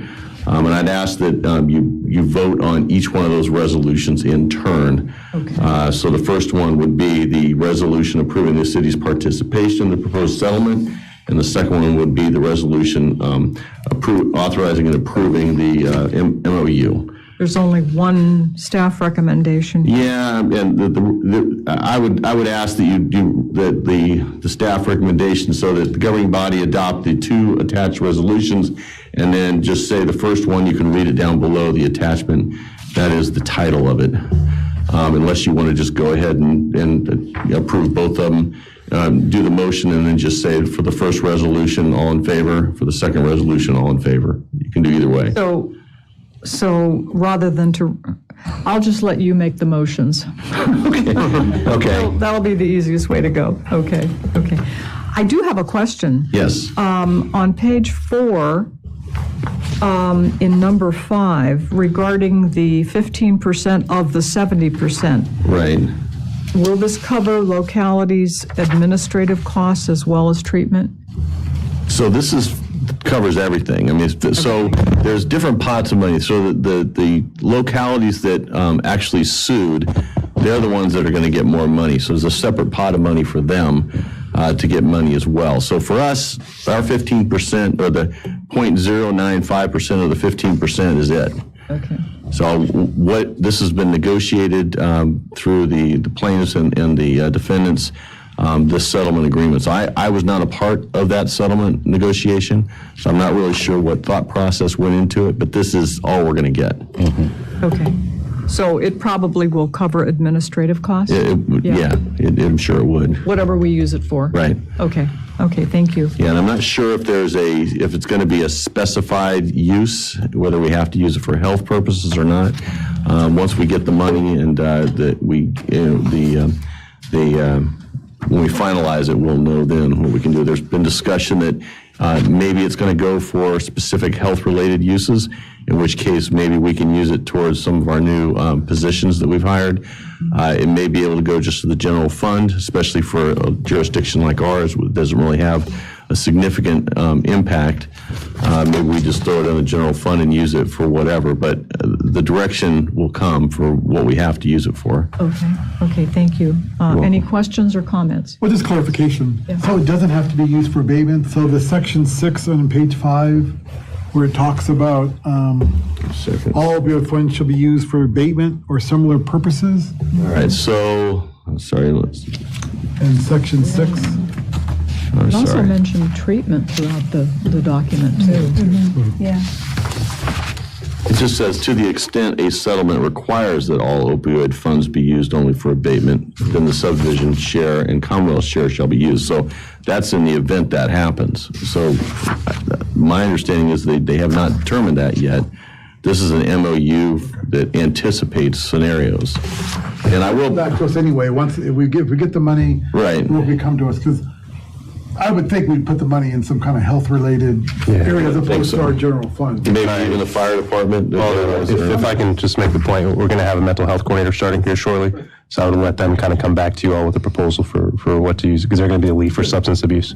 And I want to point out also that if we do not join this, then the amount that was allotted to us will just be divvied out to the other jurisdictions. So this is found money that, we really need to participate in it. Now, if we had an active litigation, then we might be having a different discussion, but we don't. Okay. Do you have a follow-up, Councilmember Moore? Okay. I just have one question about the board of directors. We don't get to say the elected official. Is it from Prince William, City of Manassas, Norfolk? Do we get a say on who's going to that board? The opioid board? Yeah, That's state legislation. I'm pretty sure that board already exists, does it not? I mean, no, it says it's going to be governed by 11 members. Oh, I don't know. I honestly, I was just curious of how they're going to elect. I suspect, though, that sideliners like Manassas Park are not going to have a huge say if it's going to be on that. I mean, this is a specific how they're going to pick those people. Yeah, and I don't. This is something that I received a email from the county attorney of Prince William. Both the city attorney for Manassas and I received it, because neither one of us were in active litigation, just kind of pushing us along to make sure we didn't lose money. Right. So this is found money, and I appreciate the county reminding us of this. Yeah. No, I agree. But I don't think we have a whole lot of say. I just wanted to ask, see how they were going to choose somebody. Yeah. I don't know the answer to that, but I'm sure they figured it out. No, no problem. Okay. Questions or comments? Okay. Actually, the drug companies are lucky it's only $26 billion, because if they knew it was addictive, they should throw them in the slammer and throw away the key. Here. Yeah, I'll tell you. That was unconscionable. Okay, Dean, would you like to read the first motion? All right, I recommend the governing body adopt the resolution approving of the city's participation in the proposed settlement of opioid-related claims against McKesson, Cardinal Health, AmerisourceBergen, Janssen, and their related corporate entities, and directing the city attorney to execute the documents necessary to effectuate the city's participation in the settlements. Do we have a motion? Moved. Do we have a second? Second. All in favor? Aye. Opposed? Abstained? Motion carries. I recommend the governing body adopt a resolution approving of the city's participation in the Virginia Opioid Abatement Fund and Settlement Allocation Memorandum of Understanding, and directing the city attorney to execute the documents necessary to effectuate the city's participation in the Memorandum of Understanding. Okay, motion? Moved. Second. All in favor? Aye. Opposed? Abstained? Motion carries. Thank you, Dean. I'm glad you read that. Okay, 9D was cut. We're down to 9E, IT, board meetings, broadcasting equipment. Oh, Dawn's up again. Mayor and governing body, as you can see earlier tonight, an example, we've been dealing with very aged equipment for our governing body. We have some that is still broken down, so we can't stream through Comcast and Verizon at this point. And looking at the equipment, they couldn't even find someone that could tell us if they could troubleshoot it because it's so old. We're just moving to a new building. We got a quote to upgrade our equipment to be where we think it needs to be for the future of City of Manassas Park, with such features as hearing impaired and some of the new computer equipment and setup. With that, I provided a quote here from CTSI. We're using sole source procurement. We interviewed several different companies, and they were the only one that could give us all the requirements that we are looking for to do the job. With that, we also have several extra years of maintenance, which we haven't had on our system in quite a few years for servicing and for help. I'm asking the governing body, our staff is asking that you all approve this so that we can start purchasing equipment. As you know, as we've seen on TV, everything's on the back order for months to get in. So we're trying to move this forward so we have it ready for when we do move into the new building. Mm-hmm. Thank you, Don. This is long overdue. Yeah, yeah, thank you. Comments or questions? Anyone?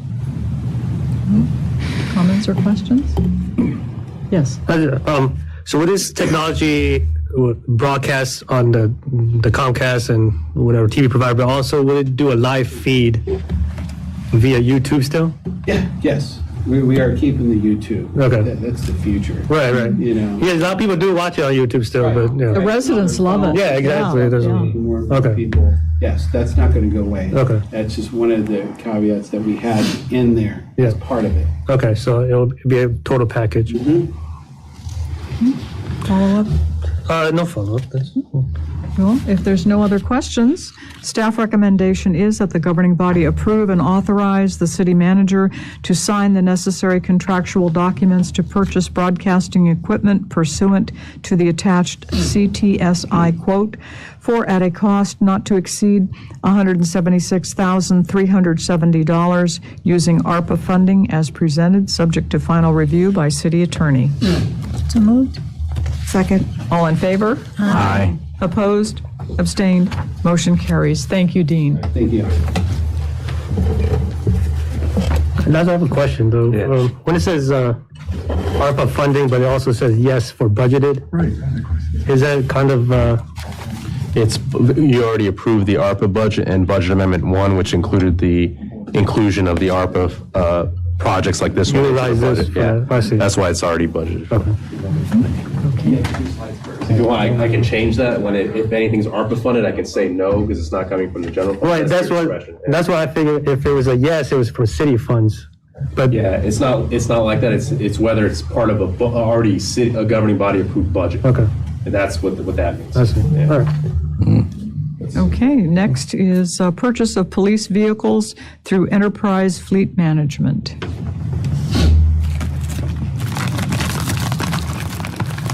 Going to be code briefing this. Chief Logo didn't give me an honorary badge for tonight, but I'll get by. But I wanted to have him provide kind of the Not even a toy one? Chief Logan's going to be briefing kind of the background in terms of like the actual, the stating the operational need for why this came up, as well as the actual incident that occurred, kind of give you a little bit of, a little more granular detail about the actual incident and the nature of the vehicles, and then I'll talk more about the actual vehicle purchase process and everything, so. Sure. Good evening, Mayor, members of the City Council. We recently had 2 vehicles that were involved in accidents, and when we presented them to the insurance company and the auto body shops, they deemed them totaled due to the amount of money for cost for the replacement of the equipment and labor involved in it. So the 2 vehicles that we're looking to replace are a 2014 Dodge Durango and 2013 Chevy Tahoe. One was for our K9 vehicles. The insurance gave us a replacement value of approximately $26,430 for equipment and vehicle, and about $31,650 for the other vehicle for equipment and the vehicle. When we talked to the vendor about salvaging some of the equipment that was involved in there, they would put it in, but they wouldn't guarantee it would work. And some of the vehicles are dated, so the radios are not compatible at this time with the new upgrades, so we would need to get those replaced. So when we proposed this to Chris to look into, Enterprise did locate 2 vehicles on the lot that we can get right away. If we wait, there is potential some delay in getting these vehicles, anywhere from 6 to probably a year, 6 months to a year. Did you want to talk about like the depth chart part of it, like in terms of how much you need? Is that on here? I think it is, yeah. It might be on the actual staff report. Yeah, it's already in the staff report. You guys would only have 3 vehicles. Yeah, the actual vehicle depth. Oh, I'm sorry, yeah. So when I looked at the fleet to see if we can hold off on getting these vehicles, because I think they were slotted to be replaced in either 23, 24, FY 23, 24. I looked at our fleet, and because we are short some vehicles, we're down to 4 spare vehicles. So if a vehicle has to go to the shop or the garage deems that we can't drive it for time, we don't have backups for these for our officers and for our K9. So right now we're operating with 4 spare vehicles for patrol, investigations, and our admin. What is the optimum number of spare vehicles? Our goal is to have 1 per squad and have a couple of vehicles for investigations and admin. So that would be like So about 6 to 7 5 or vehicles, 6, yeah. okay. And then with the parking enforcement officer, he's using one of our vehicles into that other vehicles, but we're also going to try to keep that for a spare in case he needs to get back in there. And then with the new special victims detective, we're going to have to look in the future at adding a vehicle or use one of the spares. So if we use the current staff we have in our vehicles we have now, that would drop it down to 3 spare vehicles. If we use 2 with. Thank you. And just so to kind of build that total overall picture, we have kind of a total inventory of 42 police vehicles. That's including all of the current spares that we have right now. And that's what the fleet replacement strategy compensated for. So these were 2 vehicles that were already deemed to be replaced in FY 23 24. So Chief Lugo was correct. So for me, when he came to me, it was where can we find these replacements? How much of a financial burden is it going to be in year 1 procurement, which these weren't deemed for FY 22. We would be shifting these to the left to FY 22, and then kind of understand what the kind of the 5-year impact would be in terms of having, well, in this case is only the base cost of the vehicle, not the added labor and certain parts and equipment that go into vehicles. And so if you remember the enterprise program, they roll up the base price as well as any labor costs and upfit type costs that aren't what we have also set up budgets for, which is kind of that specialty equipment, those terminals, the laptop terminals for the actual vehicle, the radios, the cameras, all those kind of specialty items. So police and fire rescue have created their own kind of separate CIP funded items to get those pieces of equipment. Because that allows them to then, when we put the vehicle back to enterprise for equity, we take that equipment out and we put it in a new vehicle so we can actually lean out that parts and materials, so it allows us to be more cost efficient. So this is only the base price. Another caveat is when we use the term off the lot is for highly specialized special service vehicles made by the provider. So these aren't your generic Ford Interceptor, kind of 4x4, kind of a Ford Explorer type things. These are specialized vehicles. So this isn't something where you can go to any Ford lot and just pick them up off a lot there. You have to really search for them. So we looked for not just the most recent kind of 22, 21 models and then backwards, 20, 19, 18, maybe looking for a little bit of a cheaper price for a used vehicle already. The problem with that is every used vehicle price right now is so inflated that there was no value savings on that. The price for, and with these being special vehicles, it's even kind of more of a limited pool. So there wasn't really any value add savings other than we can get the government rate through enterprise for special service vehicles. Will there be supply chain issues with these vehicles? There's always a risk for that, but since these are already on the lot,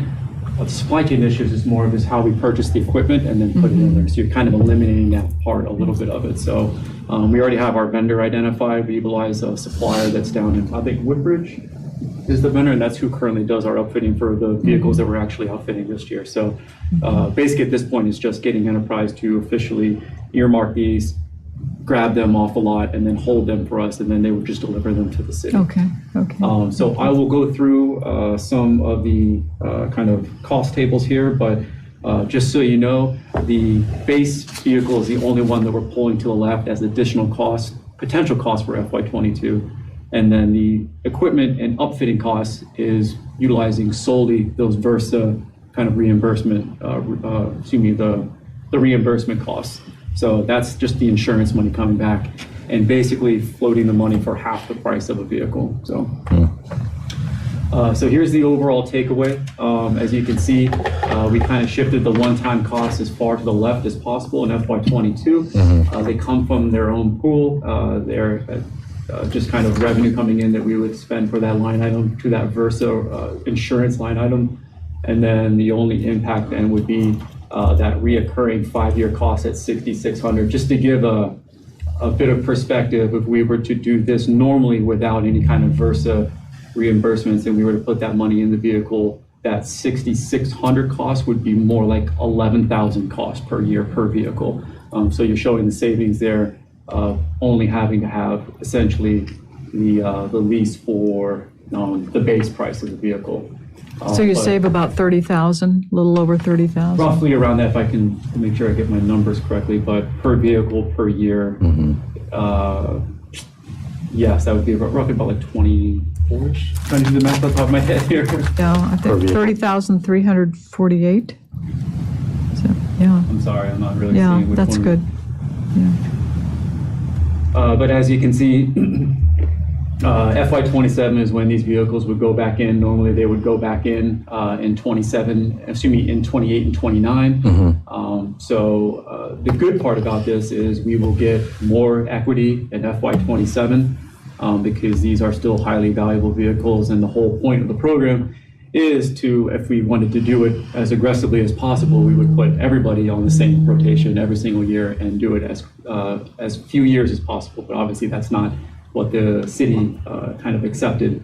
So we're doing that 5-year rotation. But yes, the more we can replace vehicles as early as possible, it only helps us in the long run. So the real hit here is essentially that FY22 potential hit for the increased cost for the near term, but long-term savings. The other thing to think about is that is a 6-month realized cost, not the full year. So we get only charged when the vehicles arrive at the city.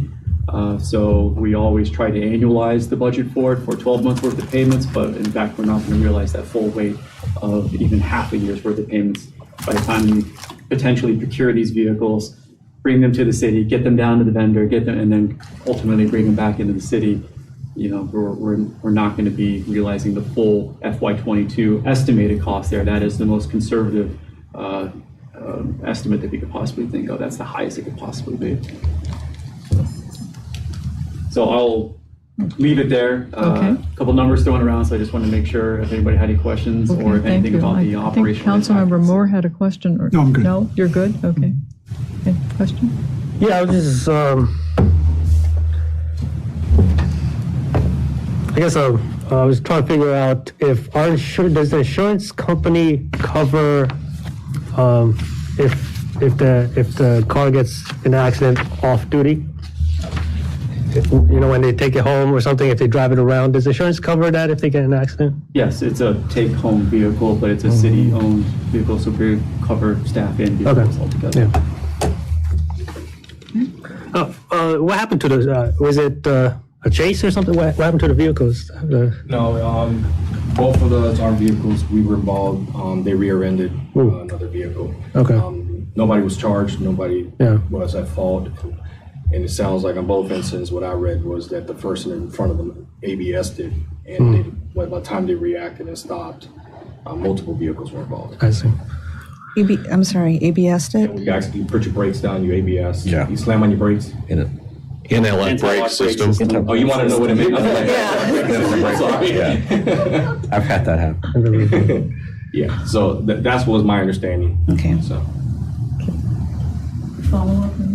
No. Questions? It'll let go when you slam on Okay, the brakes. I think we're good to go. Okay. There are two motions. First motion is that the staff recommended motion is that the governing body approve and authorize city manager to sign the necessary contractual documents to lease 2 police interceptor vehicles through the Enterprise Fleet Program at a cost over 5 years not to exceed $66,859.20 as presented, subject to final city attorney review. Do we have a motion? Moved. Second. All in favor? Aye. Opposed? Abstained? Motion carries. Second motion is that the governing body approve and authorize city manager to sign the necessary contractual documents to purchase the required specialty equipment and upfitting for the 2 new police interceptor vehicles at a one-time cost not to exceed $57,980 after applying VRSA insurance proceeds for the 2 totaled police vehicles as presented, subject to final review by city attorney. So moved. Second. All in favor? Aye. Opposed? Abstained? Motion carries. Thank you. Thank you very much. And at that, we go to manager's report. Nothing to report, just I guess a big item in December. We're looking, besides the budget, we're hoping to bring forward the purchase and sale agreement for Cinema Cafe. So we're crossing our fingers that we'll have that ready for you in December. Oh, that's wonderful. Yeah, City Manager, although you and I talked about it briefly at the school tour, will you be making a presentation on the infrastructure bill and what the impact that will have on our city, if any? Yeah, Presentation. at this moment, I wasn't planning on it, but I can do that, and maybe I'll have David do that for us. We received kind of a cheat sheet from Merchant McIntyre. Okay. So we'll try to get that together, and Keith, if you just want to remind me, I'll prep David, and maybe he can do a presentation. It's such a too. big thing. People know it. The money's out there. It's been signed, the bill and everything, all these billions of dollars. We do know how it will impact us. Yeah. If at all. Yeah. Actually, we're curious too. Yes, I'm very curious. It's pretty good. My understanding though is it's $500 billion though in new infrastructure. Yes. And the rest of it was kind of just ratifying what had to happen in the budget anyways. But it's still good, additional $500 The public billion. needs to hear that. Yeah. It's not all new money. Correct, but it's about $110 billion for roads, bridges, which are culverts. That's kind of what we'd be targeting. So we're definitely going to apply. It's just a lot of work, and I guess the key issue for probably the FY23 budget is a lot of these grant applications for transportation are more intensive, and you need design engineering to be done already. So we may just want to budget for a lot of design engineering projects to be ready to go ahead and apply for these grants. Absolutely. Yeah. Thank you. Question. So I had heard from 2 residents in the past 3 weeks about the light parade, when it is and when they can register for it. Yeah. Do we know when the information's coming out? It may have come out, but I may have just had my head down. They just posted the event on Facebook already. It's the 18th, right? Yeah, It's the 18th. What day? but- yeah, it's been posted on The the light parade? Do website. you remember what date? Yeah. I Third- figured folks must have 18th. missed it. Yeah. Yeah, Yeah. It should be on the Parks and Rec. It's on the Parks and Rec website. Yeah. yeah, and they can go to the community center and register. Okay. Yeah. I just think, I missed it, they missed it, so. For the 11th. No, it's the 18th. Well, it's the 11th before now. Oh, they changed Yeah. it. We changed it, yeah. Oh, The original date that was floated to us was the 11th. yes, that's what I had. Yeah. Now they changed it, okay. Okay. Do you have anything else, City Manager? They Okay. can now vote on it. We have closed session. Dean, do you want to read us into closed session? Okay, I recommend the governing body go into closed meeting to consult with the city attorney regarding the status of litigation against the city filed by Reagan Miller, a former city police officer, and the proposed settlement of tenant losses related to the city's use of eminent domain for the acquisition of Lot 1A Connor Center for the new city hall, public parking, and a public road pursuant to paragraph 7 of subsection 2.2-3711A of the Code of Virginia, and to discuss surveillance techniques, personnel, deployment, security systems and technologies, and operational and transportation plans and protocols related to the use of drones and surveillance cameras pursuant to paragraph 19 of subsection 2.2-3711A of the Code of Virginia. Do we have a motion? So moved? Second. All in favor? Aye. Opposed, abstained, motion carries. We're in closed